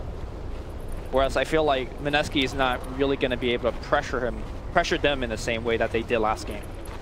I'm going to try wrap around onto this mid Sand King Patos. Have to be careful. Gabs and Ninja Boogie waiting up on the high ground, but bam! Look at that, straight on top of it. Kinguin aware of the rotation, and it's now confirmed. So Patos is going to keep himself well and truly away from that mid lane and make it impossible for them to get. Ice really wants this one. MUSHI. They get caught out by the Burrow Strike. They're going to look for the chase down. If they can get a root from the bear, and they may not even need that with the slow chase down with the Caustic slow and the Burrow Strike. They jump in, get the first blood. Same time, Mineski will make the play up top, taking that Lycan in return. But Kinguin wants to make the play that little bit quicker. They get the first blood bonus. Both teams finding the enemy safe lane. I'm surprised that Lycan died there. His passive should have been keeping his HP up pretty much at full at all times. But they're going to take another go. Dragging him back into purification. MUSHI is actually rotated towards the top lane with Ninja Boogie wrapping around. Mineski looking to hit hard, straight in onto Nisha. He's going to go down. Wow. Can they get more out of this? There's a bit of work cancel. They've also rotated Moon up to the top as well. So Mineski with a full 5-man movement up to that top lane, securing 2 kills, double kill for Jabs. Will be able to put some pressure onto that tier 1 tower as well, so may have given up first blood, but overall, Mineski making a massive sweeping rotation in response and getting some early objectives out of it, this tower to pull. Jab subscribing to the Yapzer School of Rubik, KS with Fable. I mean, last game he was able to finish a Yule Scepter on a position 5 Ruby, buying wars and stuff.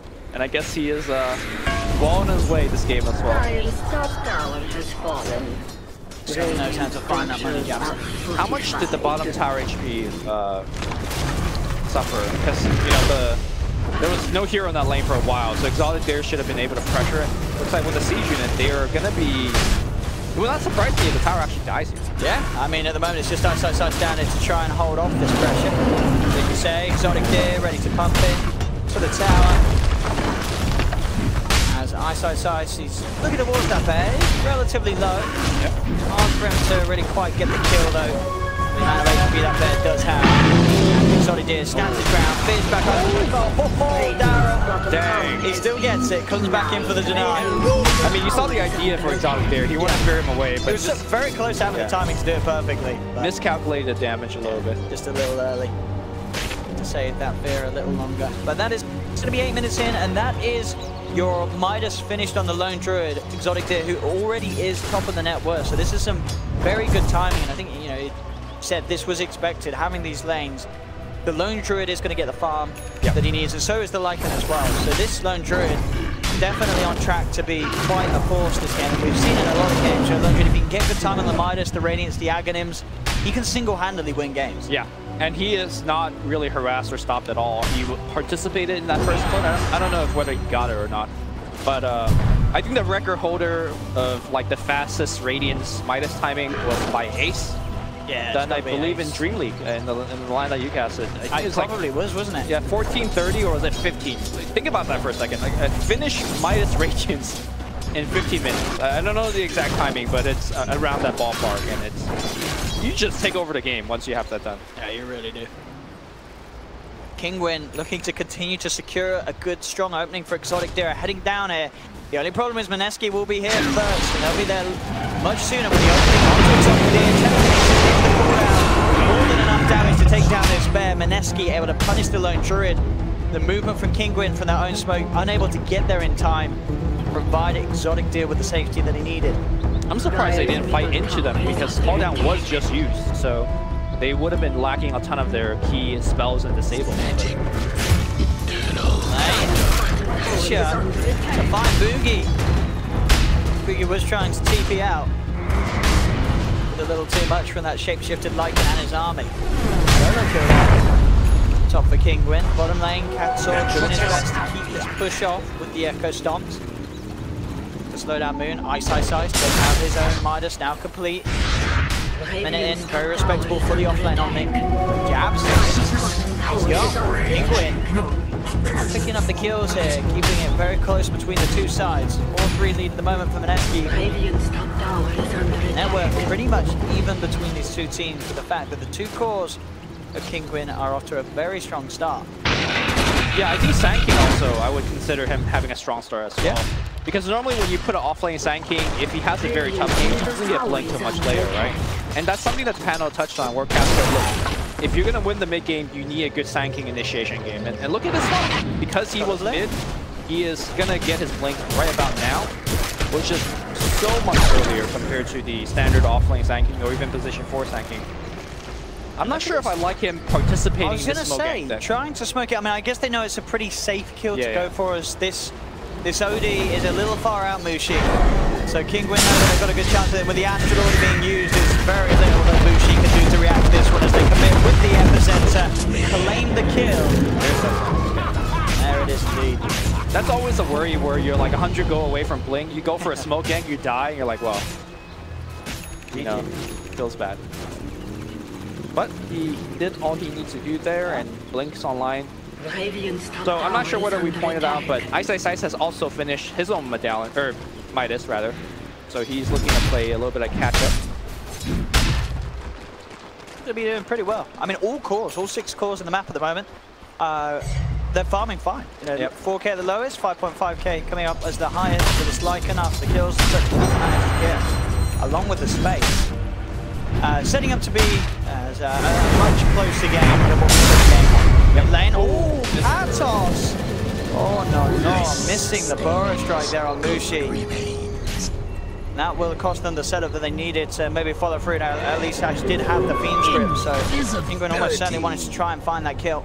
So in the last game, one thing I pointed out was Mineski was able to utilize the jungle much better. Like the game, they mostly fought a lot, but Mineski had the time to stack. They were able to clear out the jungle, and as a result, they pull ahead. I think this game is going to be a little bit different because Kinguin has these heroes that will utilize the jungle very efficiently. You got the Lycan Radiance, or sorry, you got the Lone Druid Radiance. Lycan Radiance? That's a new build. That is. And so he's going to be able to farm quite a bit, but looks like Sanking's going to get caught. Ninja Boogie able to sneak in, catch him from the darkness. Not really the sort of the effects you want to see just after your... That is a Meteor Hammer on... Excuse me? Yes, on the OD. 13 minutes, that's got to be... Has to be the fastest Meteor Hammer timing on an OD. Well, maybe the only Meteor timing on an OD. You are right.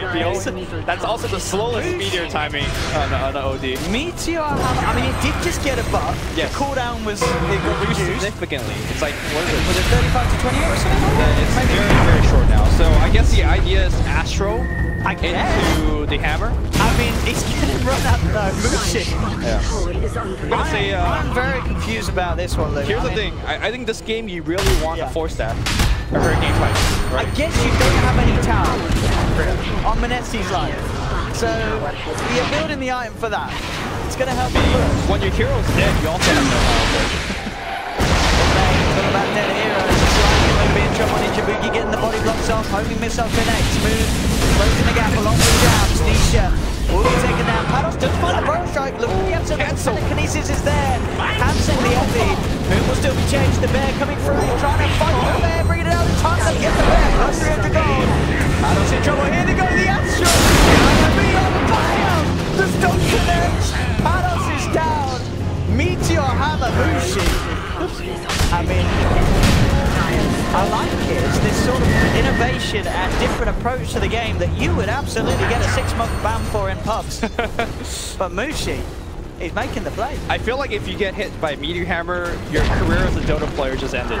It's the ultimate BM. Yeah. Absolutely. And as you say, you do have that setup. And you saw the timing there. You know, MUSHI, this man's been practicing that. Yeah. He's been in his pubs, rushing brown boots, Meteor Hammer. Do you think MUSHI would have a 6-month ban? He's untouchable in the eyes of the SEA boys. He's a legend. No one, you wouldn't dare report MUSHI. I would not be in the same game as MUSHI, so I can't report him. Maybe if he keeps putting Meteor Hammer, you will soon. Yeah, fair enough. He's going to be on his way down. Looks like Sanking was caught right outside his base. Look at this down bottom. For the first strike. Ninja Boogie wants to change this. There's going to be a homing missile. And with that void damage, he wants to kill them. He did not want to give that to me. He wanted that for himself. Doesn't quite get it. Same time down bottom, Nisha able to run in and catch out Iceiceice with the backup of Bane. He's going to go in there for that earn charge and the experience. Yeah. That is true. Radiant's bottom tower is under attack. Kill MUSHI pushing that Tower is under attack. Radiant's middle tower. He's going to waltz into Iceiceice, but looks like it's a nightmare and a disengage as the reactions are coming through from Mineski, and Kinguin will get themselves away from danger just in time. So I imagine after Mineski, well, do you think you are just looking to take these towers? Or what's MUSHI queued up after Meteor Hammer? That's what I want to see. Where does this build go? Power tread. Finish the tread, it's alright. I hope that he's going to go back to the normal items, like a Hurricane Pike, Blink Dagger, that kind of stuff. Maybe a BKB, but you have an OMNIKNIGHT, so you could delay that BKB if you like. But you just need a way to get the Lycan off of you, right? He's going to run at you. And 4-staff is probably the best way to do so.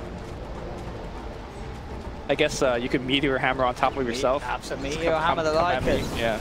Not going to expect that.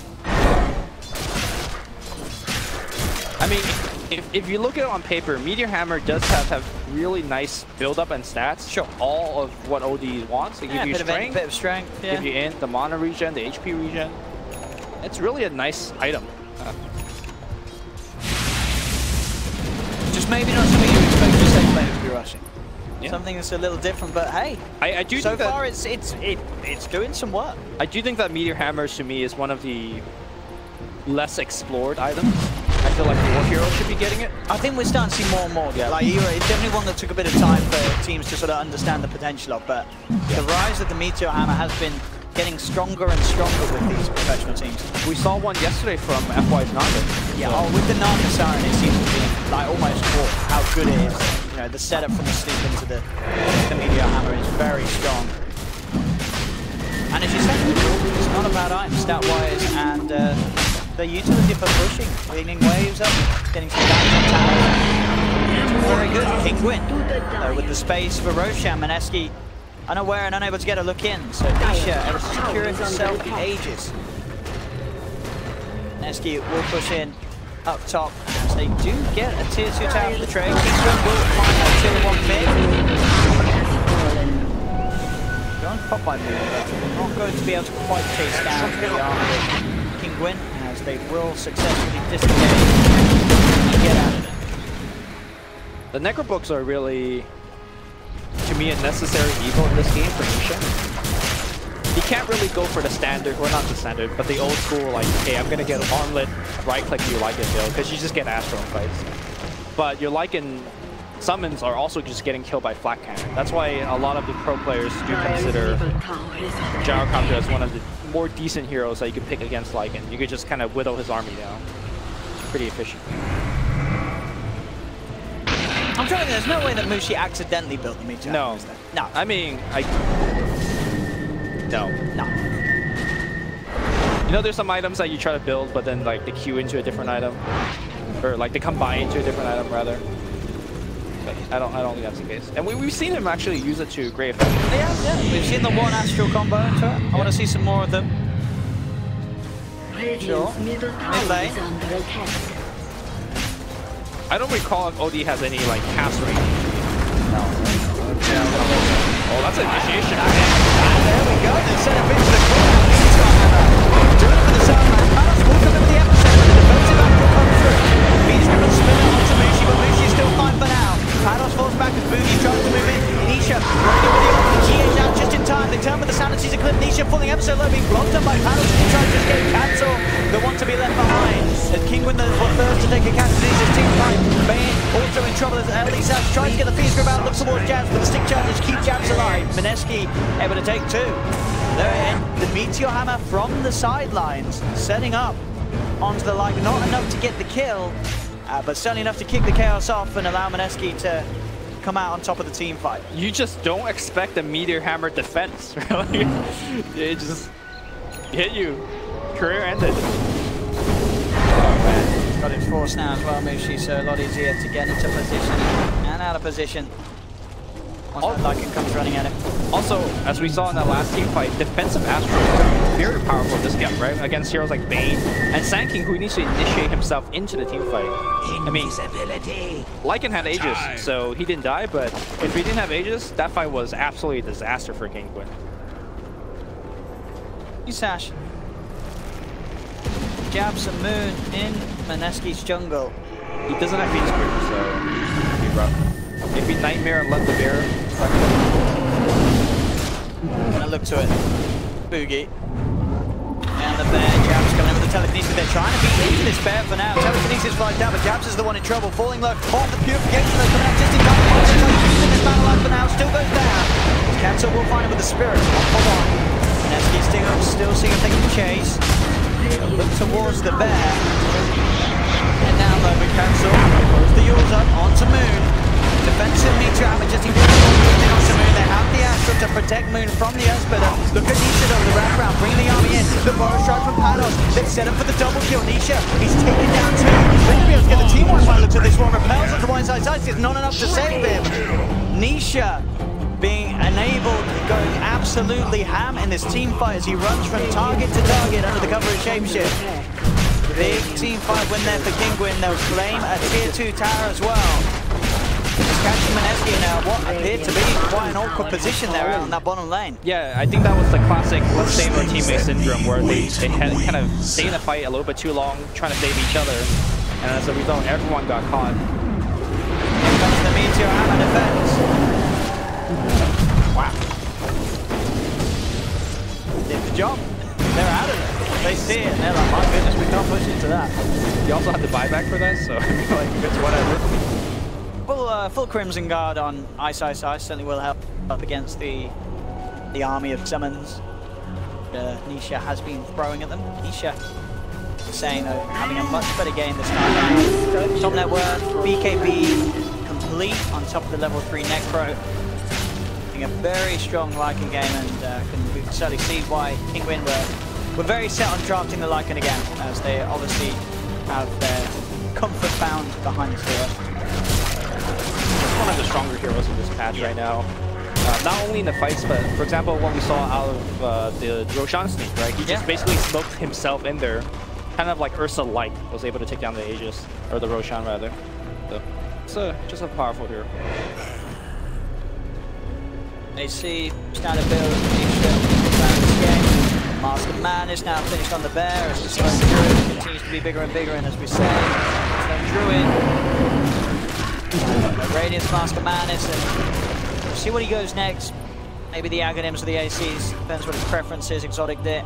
I do like the Aghanims quite a bit. Yes. I mean, apart from Gyrocopter, I feel like the Mineski's team, one of their weaknesses is able to yeah, they don't have the best way, but I do feel like similarly to yesterday, the way that I think when Temple Man was playing it, you just kind of rat them. He did, yeah. That's a sort of a standard game in the life of a lone druid for those that are very strong with the hero. And that too, Ace. In this game, it's obviously showing how comfortable he is. What a man, yeah, Nisha, popping the BKBs. Wow. Goes straight in for Moon. That was a 10-second BKB. About that. Oh, here comes the Bane. He's managed to steal the ultimate there for the Lycan. Nice husband onto 3. Will create space for Exotic Deer to finish off the tower and get out of there.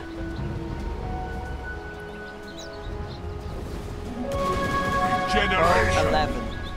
5k lead though for Kinguin with these towers that they've been able to take. This farm that Nisha's been able to find. 15k net worth. This AC it's coming in just as quick as he's finished off the BKB. It's incredible amount of farm and space that Nisha's finding in this game. By the way, one of the other changes about the new patch is that BKB, I believe, now have a constant 70-second duration. It does. Not duration. I don't know. Cooldown. 70-second duration. I need to read these patch notes. Good item. Good item.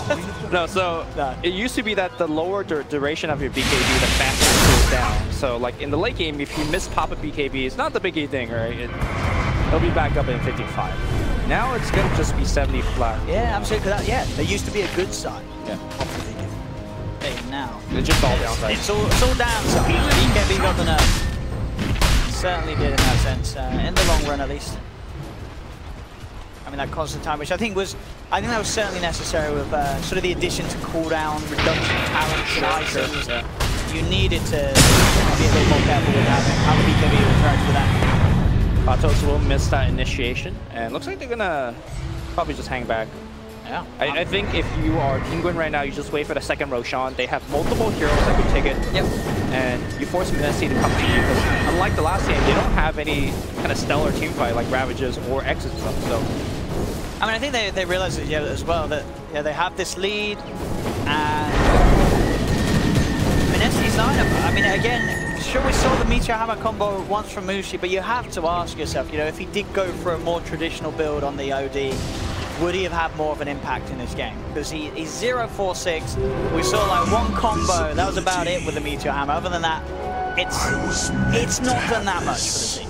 Yeah, I mean, it's your safe laner as well. This was your safe lane carry. The thing is, I think this is just not a good OD game. Not that his item builds is really hurting him. Maybe his. Like, for example, he would have a Finnish Hurricane Pike by now. But for example, like, OD just can't right-click in the face of the Lone Druid Bear. He can't right-click when there's an army of summons. I mean, he's lowest hero damage in the game. He can't actually do damage. That's the problem. Like, it's just not a good OD game.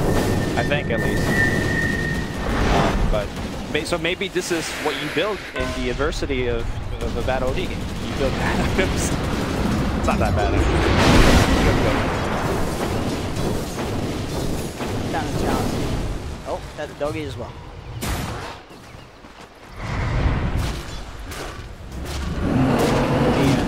Seeing that AC get very close for Nisha. Hey, what's that exotic dig on the bear? He's got an AC queued up himself. Is he? Are they both building AC? I do. So what's on the actual bear? Yeah. I mean, is that... I guess they've been sort of split pushing separate lanes, and I guess if the bear is going to get an action, it is still such a core item. So I guess that's probably the primary reason that they're going to split up and play this map. Yeah, I guess, also, probably Exotic there did not subscribe to the fact that Wolf needs no armor, because he's straight up building. I mean, the Wolf lost a bit of armor, didn't it? What was it, -1 armor on... it was on the Lycan or the Wolf? They didn't need it anyway, so it's fine. Yeah, who cares? Here we go, Mushi, Hurricane Pike now complete. They smoke up, trying to make a move towards the mid lane, but Kinguin looks pretty prepared for this. They're all there. They're with the bear on the front lines. Mushi actually going to reveal himself with the Astral, so they have that bear. And they will... No sorceries avail. Yeah, they got it. 300 gold. That's actually a very effective way to kill the bear, right? Like, you just Astral him, and then you Meteor hammer him. So we do have the 2 ACs out. So as we're saying, look, at first glance a little weird, but definitely when you think about the way that Kinguin have been playing, certainly still very good items. I mean, they're both poor items on these two heroes. Or maybe they don't even realize they have 2 AC. We're just giving him an hour. It's like, oh yeah, they're playing some. Gonna give them the benefit. Run down the pro. I won't. These guys know what they're doing. Nisha into the pit. And look at this triple, right? If you run down this path, you might run into the easy spell.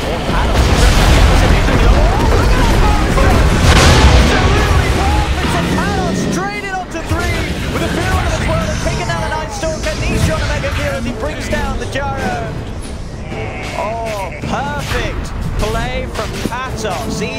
We've seen him have a few questionable burrow strikes, but that one redeems every single one that he missed. As that cements an easy Roshan for Kinguin. Perfect, absolutely perfect. And that's why Kinguin should just go for Roche, because in order for Mineski to challenge Roche, they have to funnel themselves into these awkward chokeholds. I mean, and these three are going to buyback. Yeah. And they're ready to push. That's multiple lanes of Rapier, not the game. Fortification's going to be popped. They should, for sure, at least I think, get this mid lane. Also, I think Sand King is making sure that the OD can't TP up top. Oh, he's smart. Oh, he dodges it! Okay. Look at that. Where's your Meteor hammer now? It's time for you to Meteor Maker. Patos says. Wait. He's duped himself though. Where's he gone? Alright. So in mid lane, they get the melee racks, and you're right, Limmy. They're knocking on the bottom lane. Yeah, they got 2 racks. They get 2 melee racks out of this one. Kinguin. Doing it in style. 16k lead, 30 minutes in. And Mineski. What's the plan for them now? How do they come back into a game like this when the pressure is up? So OD is having trouble dealing damage because these fights are not lasting long enough for him. Like, the power of OD is you sit in the fights, you smack maybe 6 or 7 times, you get a ton of stats, and then you ult. But the fights are not lasting that long, so I feel like OD has no impact at all. And then GYROCOPTER is, to me, is not itemized enough to repel the pushes. Yeah, the farm's just seemingly not been there for Moon. Yeah. I mean, just look at the difference between Moon and the 2 goals. I mean, sure, they managed to get 2 ranks, multiple Roshans in the towers. That's certainly what helps happen for them have this sort of lead. Very significant at this stage. Basher is also there on the lone Druid. It's also that the Mineski is not hitting their ping timing, whereas Kinguin has been hitting ping timing. There we go. Gotta watch out for that Meteor hammer. He's out of the way. They move back into the Meteor. The Patos jumping in straight away. Gets sent on to move the feed script. The Stalker stripper jabs out to Nisha, but a quick duels throws the Rubik up into the air. Nisha going for an air here. He has one out. Mushi has the Astral. He's looking to hold that. He's got that Meteor hammer. He's going to throw it down onto the bed. Trying to stop this push, but the melee ranks on top already on. Takes a minute miss off. There's the Sanities. They've killed the Sand King, but that's it. They're losing their racks, Mineski, and there is nothing, as it seems, they can do to really put a stop to that of Kinguin. They may get an extra killer as Mushi comes in with the Astral onto Iceiceice. They will punish the Bane, but Kinguin, of course, not worried at all about losing the 2 supports. Maybe Nisha, though. He doesn't have ages, so they can keep it alive. Capsule comes out with the sleeve. The bear, look at it, ripping to Mushi. Mushi just getting torn apart in a critical moment. Kinguin still alive. The team keeps him up strong. There's going to be a buyback from Patos. Mineski looking to take down the Stalker a second time, but already the Night Stalker gets punched in the face by Katsaw and his stapler as Kinguin ready to push back in off the buyback of the Sand King potentially. There's no Night Stalker for 40 seconds. The base of Mineski in absolute shambles. And they're running at Mushi. Mushi needs to get the hell out of it. Don't worry, that boy's got a Meteor hammer. And a repel. Probably. Oh, here we go. Meteor hammer time? Still on cooldown for now. Okay. Needs more of the buff, Mushi says. And now they're going to just go for the straight rounds. Yeah, that's going to be triple lanes of rounds here. Nisha will take it down, and he is out of there. It just feels like a guarantee before this game. They were talking about the patch, and someone on Mineski told Mushi that Meteor hammer got a buff, and now he regrets telling Mushi that. Look, I'm going to stay with the fact that this is not a good OD game. And sure, if he didn't get a Meteor hammer, he could have got a different item, but I just don't think it would ultimately impact. There's always a reason. I'm sure. Yeah. No, I do agree with the fact that I'm doubting the Meteor hammer, but I just want to appease the Mushit typers out there. You know, it's like it's just a bad OD game. This game isn't over. Yeah. Lumi, this game is not over. It's over. I mean, it's over. It's not over in the sense of no GGs have been cool. All right, fair enough. We gotta do the. Never out the comebacks. Okay. I mean, look at what Giles queued up. I mean, have you ever seen an OD with a Meteor hammer lose a game? I haven't. I haven't seen it win a game either, though. We are, we're uneducated in the realms of the OD Meteor. We are in uncharted territory. I mean, I'm OD. I'd build a Meteor hammer. So why not this? I thought your thing was Battle Furies. Nah, that's so 2017, Lou. You know, like. Now everyone's doing it in 2018. It's not cool anymore. This is the new cool build. You know, like when I was casting Galaxy Battle, literally every melee core got a Battle Fairy, and I was thinking to myself, OD's gonna have so much fun. Because you've been building Battle Fairy for years, right? I think that's the item that Mushi is missing this game. Would have done it. But Mineski, potentially just thinking about how they're going to be approaching game 3. They are getting these mega creeps. They do have a gyro. How's Moon doing on the Divine Rapier fun? That's what we want to see. He's got it queued up after the butterfly. You never know. Games like this have been turned around before. And with Kinguin, for sure, are going to be feeling pretty. I think they wait for the third Roche. Yeah. Just get yourself the refresher shard. I mean, there's no rush right now. You could just farm the whole map. Yeah. Take every bounty rune. Bounty runes now give more than before. They've got a nullifier on the Lycan. Oh. That's the Meteor hammer countered, Lumi. There you go. They don't even wait for the third Roche. Just walk in there. Smoke. One dare come out the base from Mineski. That is the question. There we go. Shapeshift bomb. Ready to jump in. Straight in. There we go. With the on the jump. They've got over after 3. So they have to GA. Jab. Trying best to hold them back. They come to the sideline. They have to drop them into hammer, but they've already lost 2. Mineski Kinguin. Target to target. Nisha will be forced back, but Pados dies indeed with the bar strike. A bit of blades there from Exotic Deers. They hammer down on the gyro. They will buy back Moon. Trying their best to hold on to this game. And they're pushing Kinguin back. That's the go. There goes the hammer. Fight! Alright, you got the bear. Bear is countered. Or is it? Keep that bear alive. Oh, the Meteor hammer damage over time. He can't ride it out. Mushi securing himself 300 gold there. That almost paid for the item itself. He needs to do it about 10 more times and it will. Yeah, I mean, look, he killed the bear like about 3 times already with the hammer. This is, I mean, I don't think a bear stands much chance against a hammer in real life, but this game proving to be very true and pretty sure the bear just eats the person that's holding the hammer. I don't know, dude. I mean, this is true. By the way, the hammer's not going to do any good to us. You don't want to swallow hammers. I guess. You swallow the arm that's holding the hammer, right? I guess, yeah, the meat and bones have to wash it down. Katsor revealed the fact that he had a BKB as well. Like, I think this game is just to punish Mushi, right? Like, this is literally the most terrible OD game ever. Everybody has a BKB. What the hell is OD going to do? It's a tough game. Kinguin, so game 1, they certainly suffered off the back of the draft, and I think, it's gone the other way, as you've been mentioning. This time round. Oh, grip the courier! Catch it good. Keep that courier alive! Oh my god, here comes the Meteor!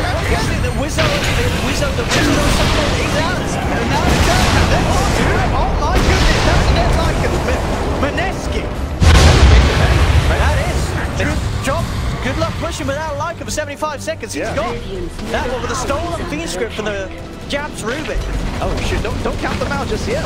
We might be for a long one. Jabs he's tired of this Meteor Hammer rubbish. He wants to win this game. Dude, Jabs has been playing so well. Earlier when Mushi forced himself into 2, where remember we almost died? But let's see, purification from Iceiceice, and Jabs stole like Savage Roar. He was able to like essentially ravage the enemy team. So, Jabs, man. Holding it together. Oh, look at this as well. The smoke up whilst behind. Well, they're ganking bottom right now, so that's a problem. Yeah, and then they ran.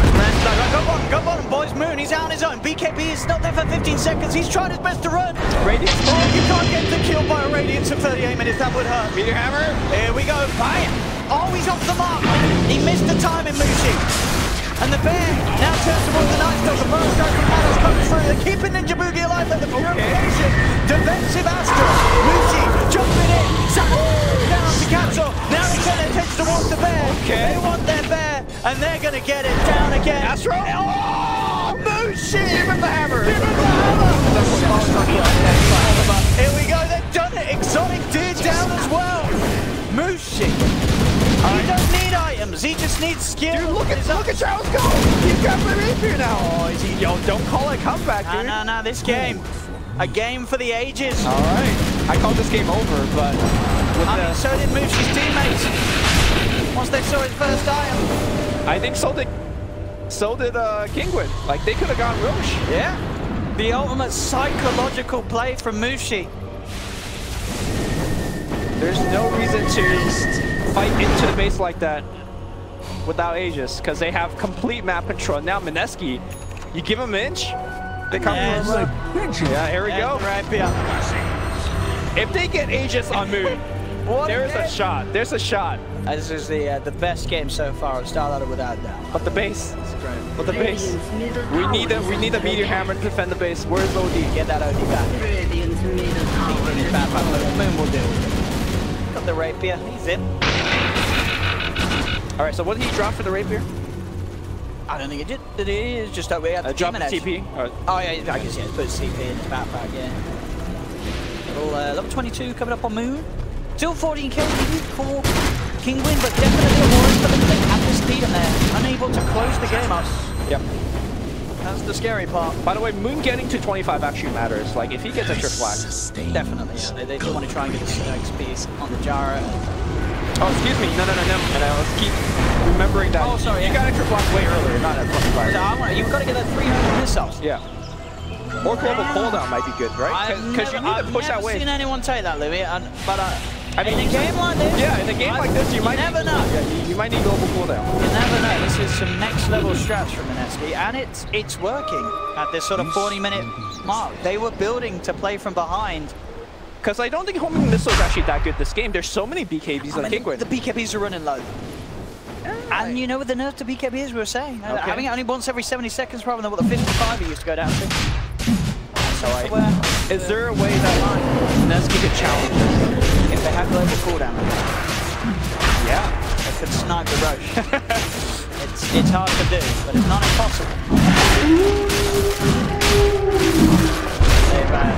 They'll let this one go. They don't want to do anything crazy. They do have this Rapier on Gyro. They have to take a very carefully coordinated fights. Moon in perfect position. Oh, look at that flag. Oh my god, beautiful. Look at that farm. And he is. The gap now between Mushi, Moon, and the Lycan. Nisha at least is. That's a hex, dude. I could see Mineski winning this game. I mean, absolutely. They are turning it around. They're holding on to the game. At the same time, though, they lose one fight, the game's up. You know, Lycan and Lone Druid take the base in a matter of seconds, but as long as they don't lose a fight in their base, they'll be golden. They could also win the fight and still lose the game, right? Because, for example, Bear could just ignore the fight and just hit. Hands up. Shoving in that top lane with the Spirit. Does OD have BKB? All right, so he's completely relying on... He's got the Hurricane Pike, he's got the Shiva's Guard, and the Hex. Okay, so he's completely relying on Iceiceice, which is fine. And you BKB when they're Meteor hammered. And in fact, this is perhaps even better than getting a BKB yourself, because there's a nullifier on the field now. You might not be able to activate it. By the way, this is very vital now as the game goes longer and longer that Kinguin gets every bounty rune. Because bounty, I believe, got, what, 4 gold per minute instead of 2? Like, they double the value of it. Let's go. Oh, it's really hard to look at the exit. Can he do his little one for no time? Crouch there. He's quick out. Throws the man down. But he's going to be getting pushed in. He's going to get his jaw and then the feed grip from Elisa. Pouring down Jared down for 100 seconds. Shanity's good to drop. Alicia's looking for the base. Goes straight in with the qualifications out from Mineski. They're without this Gyro for 90. Can they hold? They're going to try their best. They're managed to take down 2. With Nisha's shapeshift wearing out, he'll back off as well. Divine. Who got the Rapier? We got an item check real fast. Where did it go? Did it go? Give me the F5. Something from okay. Nice Stalker. He's got it. He recovered the Rapier. That's fine. That's all right. We're good. We're good. So, despite losing the Gyro, Mineski still able to hold, getting 2 kills. I think Iceiceice missed the Guardian Angel on the Gyrocopter, and as a result, using a lag. What is Japs doing? Oh, he's got the sandstorm. Oh, I was like, he's doing a little wiggle. Yeah, I was like, what? He's just running in place. I thought we dropped down or something. Nah. Let's drop this in the room. All right, they're gonna run it back. Yeah. Force out that buyback. Buyback is back there. Yeah, Gyro can come back into this one. Let's see what they do here. In they go. Nisha popping the shapeshift. Ready to try and force that buyback out. He's teasing away. Pops the BKB. Looks for Mushi. Crimson Guard out. Protecting down as well. BKB committed by Nisha and the Bear with that spell immunity talent as they fall forward onto this Night Stalker. Brute it up as well. Ninja Boogie taking a lot of damage. The Greaves and Crimson keeping Ninja Boogie alive though. Nisha trying to come back in, but the Stolen Fear there knocks Nisha back for now. Mushi moving in on Nisha. They've popped the Aegis. They've taken down in once. They've got the center. They're looking towards that man, and they have the Hex is there from Mushi. Nightmare comes out from Elisa, trying to buy some time for Nisha, but there's nowhere to get on. The refresher BKB, but it doesn't work. He pops the refresher shard, but even that with the second BKB is too late. He can't get out. Elisa's caught out as well. Mineski continue to hold. Oh my god, that Crimson Guard from Iceiceice did so much, protecting the buildings, and Mushi is now above hit 25, which does actually matter quite a bit because you get to retain your hit steals for a long time, and I think almost guaranteed he might take that one. He should take that one. And then I don't think I've ever seen anyone take 15%. Yeah, it's about the steal. And Kinguin just is too good. Bang their head against this iron wall. They've got to be feeling pretty bad. They've A-clicked the base a few times now, and it's not going their way. There's now just a 5k lead as Mineski closing that gap. And down the mid they go, on the hunt into the jungle of Kinguin. So the problem in that engagement was that it did not refresh his BKB before he died. So he got hexed immediately after he came out. Had he refreshed, I think you could just activate your BKB. And he doesn't get it either. But a fearsome gang squad with the Night Stalker holding the Divine Rapier still. So the pressure on this. That's quite a punch. Yeah. 500 right click, and with the attack speed from the night time. Got to be careful about this Night Stalker punching into you as he is. If you get any good, if he gets level 25, 140 attack speed with the Divine Rapier. Might be a while. Might be a while. Hey, with a game like this, it certainly could go on for a while. If it keeps repeating as such, you know, Kinguin pushing in, maybe getting 1 kill, but losing 2 heroes themselves. This game could certainly continue to stand at a bit of a stalemate. Yeah, I mean, Gyro could just hold on forever. Yeah. Got the butterfly completion. Does, of course, full buyback, as buyback only available from Mushi in monetary sense. And we'll see when Mushi goes with his iron. I really hope he doesn't have to sell the Meteor Hammer. I'll be bitterly disappointed if we see that item get traded out for something else. He might sell his power trap first. Between Force Staff and Blink, and the fact that you're stuck in your base anyways, there's a fight bottom. Or it might be a fight. Certainly looks to be the angle that Kinguin want to approach the base from. That's the axe now done for the Launcher, so they can now look to try and split up the pressure a little bit more. But Paddle, he's been spotted out. Mushi in straight away with the Hex. That's going to be Paddle's down for sure. He's got some time with the Yule Scepter. Oh, balls up to the side. Can he get out? He can't. He's down. The men moving in onto Mushi, but Mushi falls up the high base. They're going for the base. Nisha's trying to press the EKB's out. The cooldown's down for the Gyro, forcing the Lycan to back off on the sidelines. They've jumped in onto the Night Stalker. That's the Night Stalker with a Rapier. They want to try and get it back to safety. And he get out of there. Astro Cookie away from jumping back in with the Saturday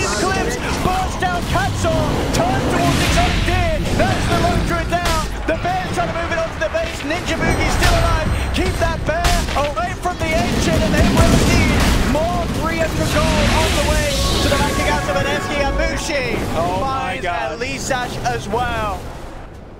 These holds from Mineski looking increasingly more and more impressive, and more frustration for Kinguin as now Mineski, they're the ones with the 2K lead. That wasn't actually a great game plan from Kinguin too. They basically split up the fight, right? They drew half the fight stage, yeah. on bottom, they centered the Lycan, and I believe even the bear. No, the bear was on MUSHI, but basically they distracted Mineski pretty well, but Mineski not crumbling under pressure at all. And this was, you know, with Moonbot trying to define and dying with it, they are still holding on. And now, for the first time in a long time, they're pushing it through it. Yeah, they're going to get this tier 2. There's a lot more money now. There's no buyback for the lone druid. Exotic tears down for 40 seconds. Look at him, no buyback. Ninjabuki just punching. And he took the 50 damage talent as well. So just adding more to this right click that he has with the Rapier that he managed to take. So, has your gyro hit 25 yet? He's got to be close. I wonder if he's going to take the rocket. We nearly got level 25 on Iceiceice. I'm hoping we see global cooldown this game from Moon, but Moon seems like one of the more sensible players. I don't think he'll do anything to it. If it was Iceiceice on the gyro, then we'd see it. We'll see. Also, what are the options on the OMNIKNIGHT as 25? Let's have a check it out. I guess the repel duration is what you're... Plus 200's a lot. Yeah. Plus 200 is a lot. Yeah, that's true. I mean, a lot of these fights have been very close. Yeah. So he is going to hit 25 right now, so let's keep an eye on him.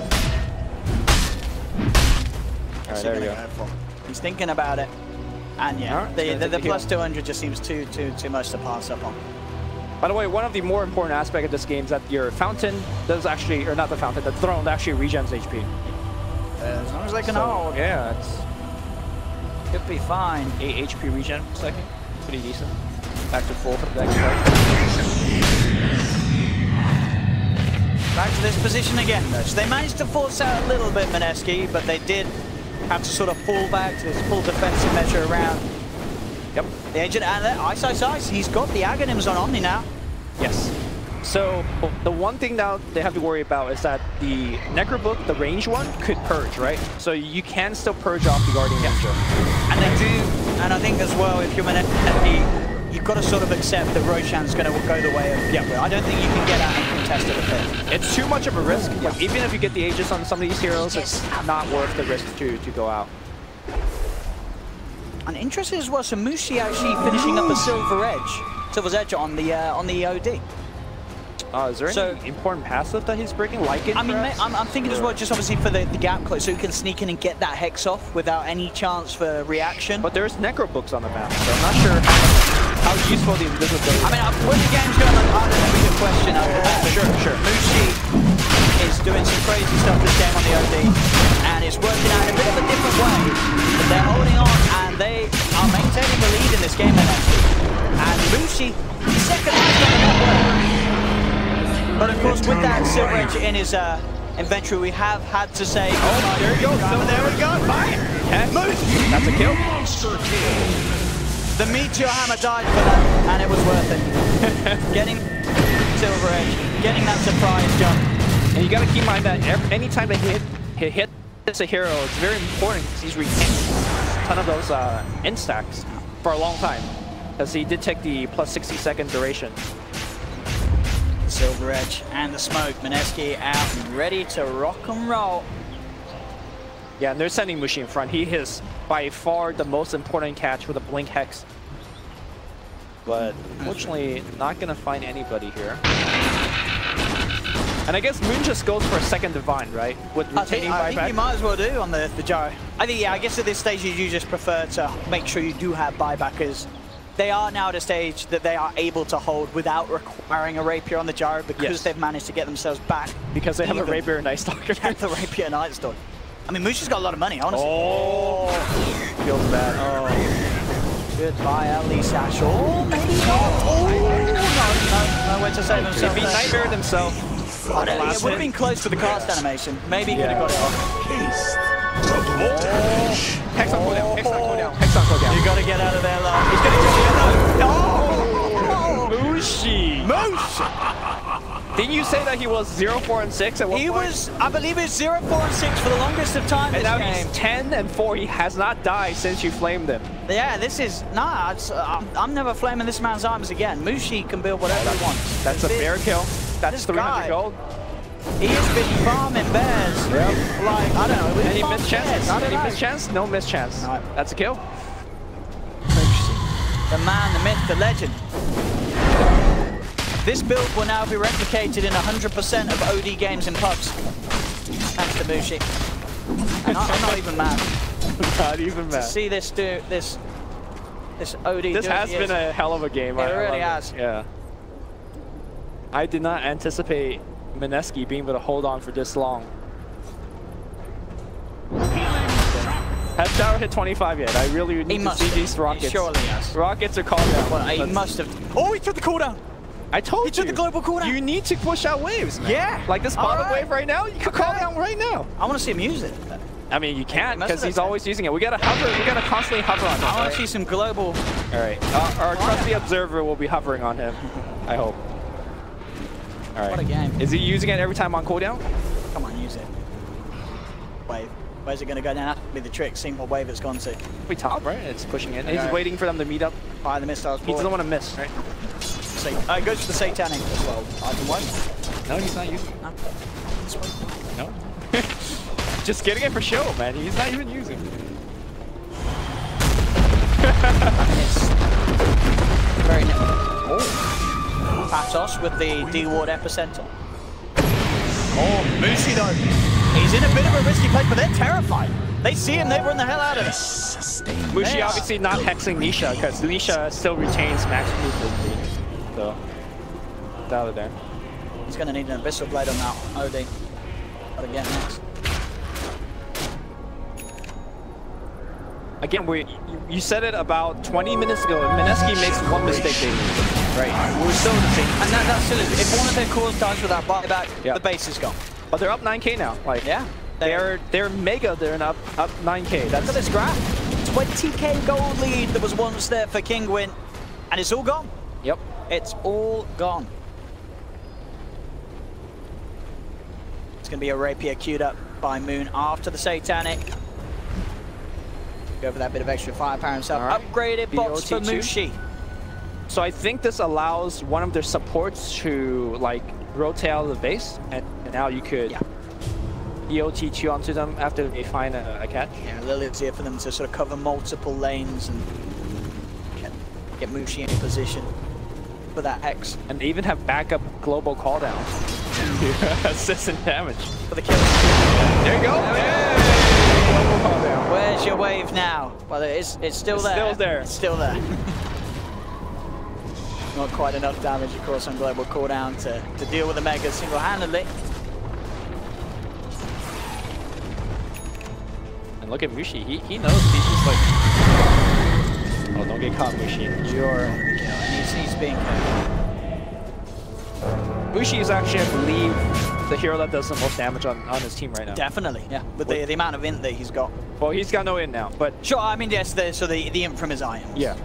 The Mystic Staff and the Shiva's Guard. And unlike, 40 minutes ago where he actually doesn't survive long enough to actually get off int stacks, that's no longer the case. And look at his hero damage now. Remember, we were looking at hero damage. There you go. It was the lowest on the team. Drop hammer. 41k hero damage. When he dropped the Meteor hammer, he also is dropping sanity hammers.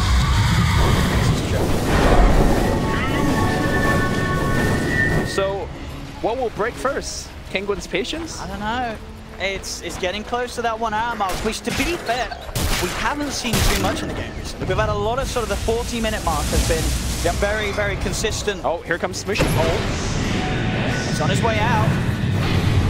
And there we go. They've got the Hex telekinesis straight in off the other time. Going about to be getting down in time. Look at the little point of MUSHI. They're trying to work the gap. Down the low ground. They're trying to chase MUSHI. Nisha looking for the kill, but he can't quite get it. He has to back off. He's looking for the Rubik for the easier kills. Iceiceice backs off to hold the form. They found the kill onto a That's the Bane. That's the Bane. Yeah, managed to get the guy. And who's got it? Who's picked it up? I don't know. That's the question. We'll check later. They have got the Rapier on Bane. MUSHI comes in, he's tired of this. Dropping the sanities, Pados and Katso hitting the decks. But there is, Bane managed to get that Rapier out of there. Yep. And I hear you guys laughing and saying, Rapier Bane, it's legit now, Lumi. You nightmare someone. Nightmare, You're hitting them with Rapier Bane. Pick up a Mask of Madness, Iceiceice, and you're carrying the game on your own back. So don't ever cast Fiend Script anymore because you do more damage. Just nightmare and right click. Nightmare and right click, my boy. Oh man. What a time to be alive right now to watch this game. This is, I feel like it's been a while when we've had these sort of games that have just been so entertaining. Like this game is it's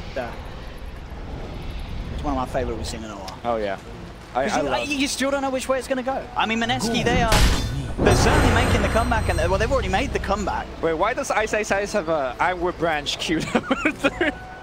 Whatever. I mean, why not? I mean, I could think about a bunch of reasons why not, but sure. Oh, no! Rapier is down! He's out! He's got the Rapier MUSHI! Oh my god!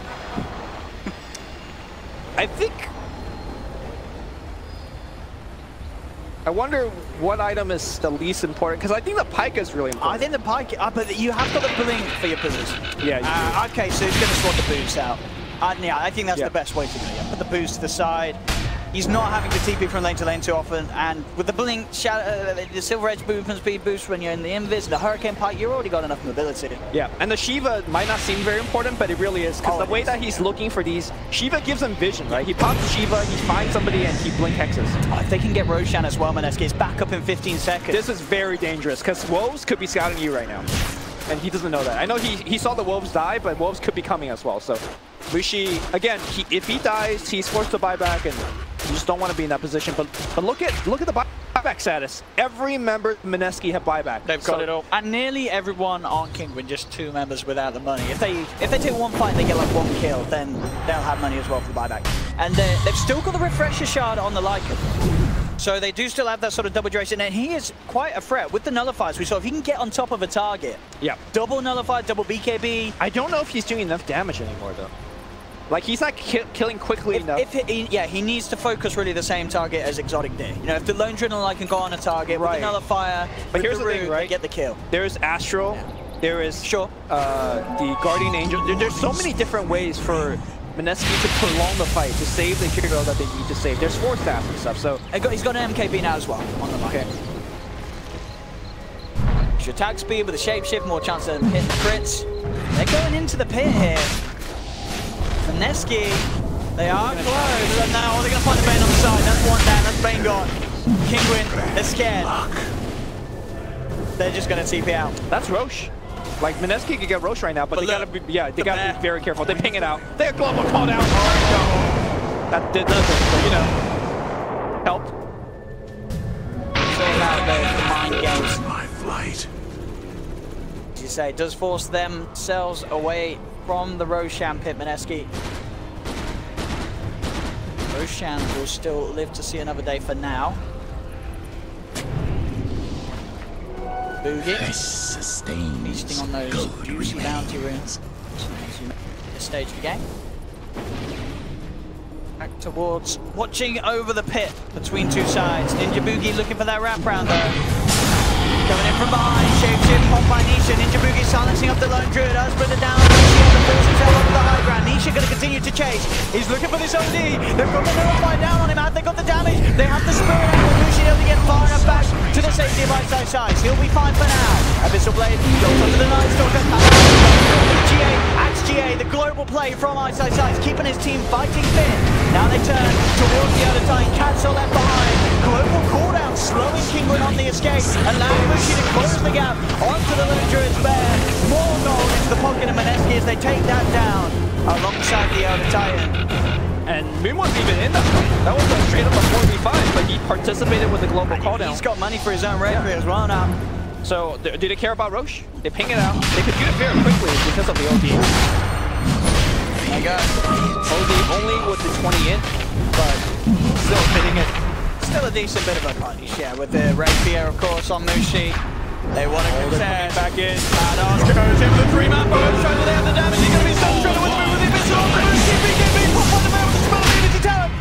They never find the last Stalker, but do they have the damage? Shapeshift coming out from Nisha. Look at what Mushi does. He's got a teleport. Pressure jump on, but the sound of Nisha down from Mushi. He punches down. They take it down the middle. Cats are falling on as well. Mineski, they take 3, 4. Nice Stalker 4. Moon gets the triple kill. As Kinguin knocked out of the pit.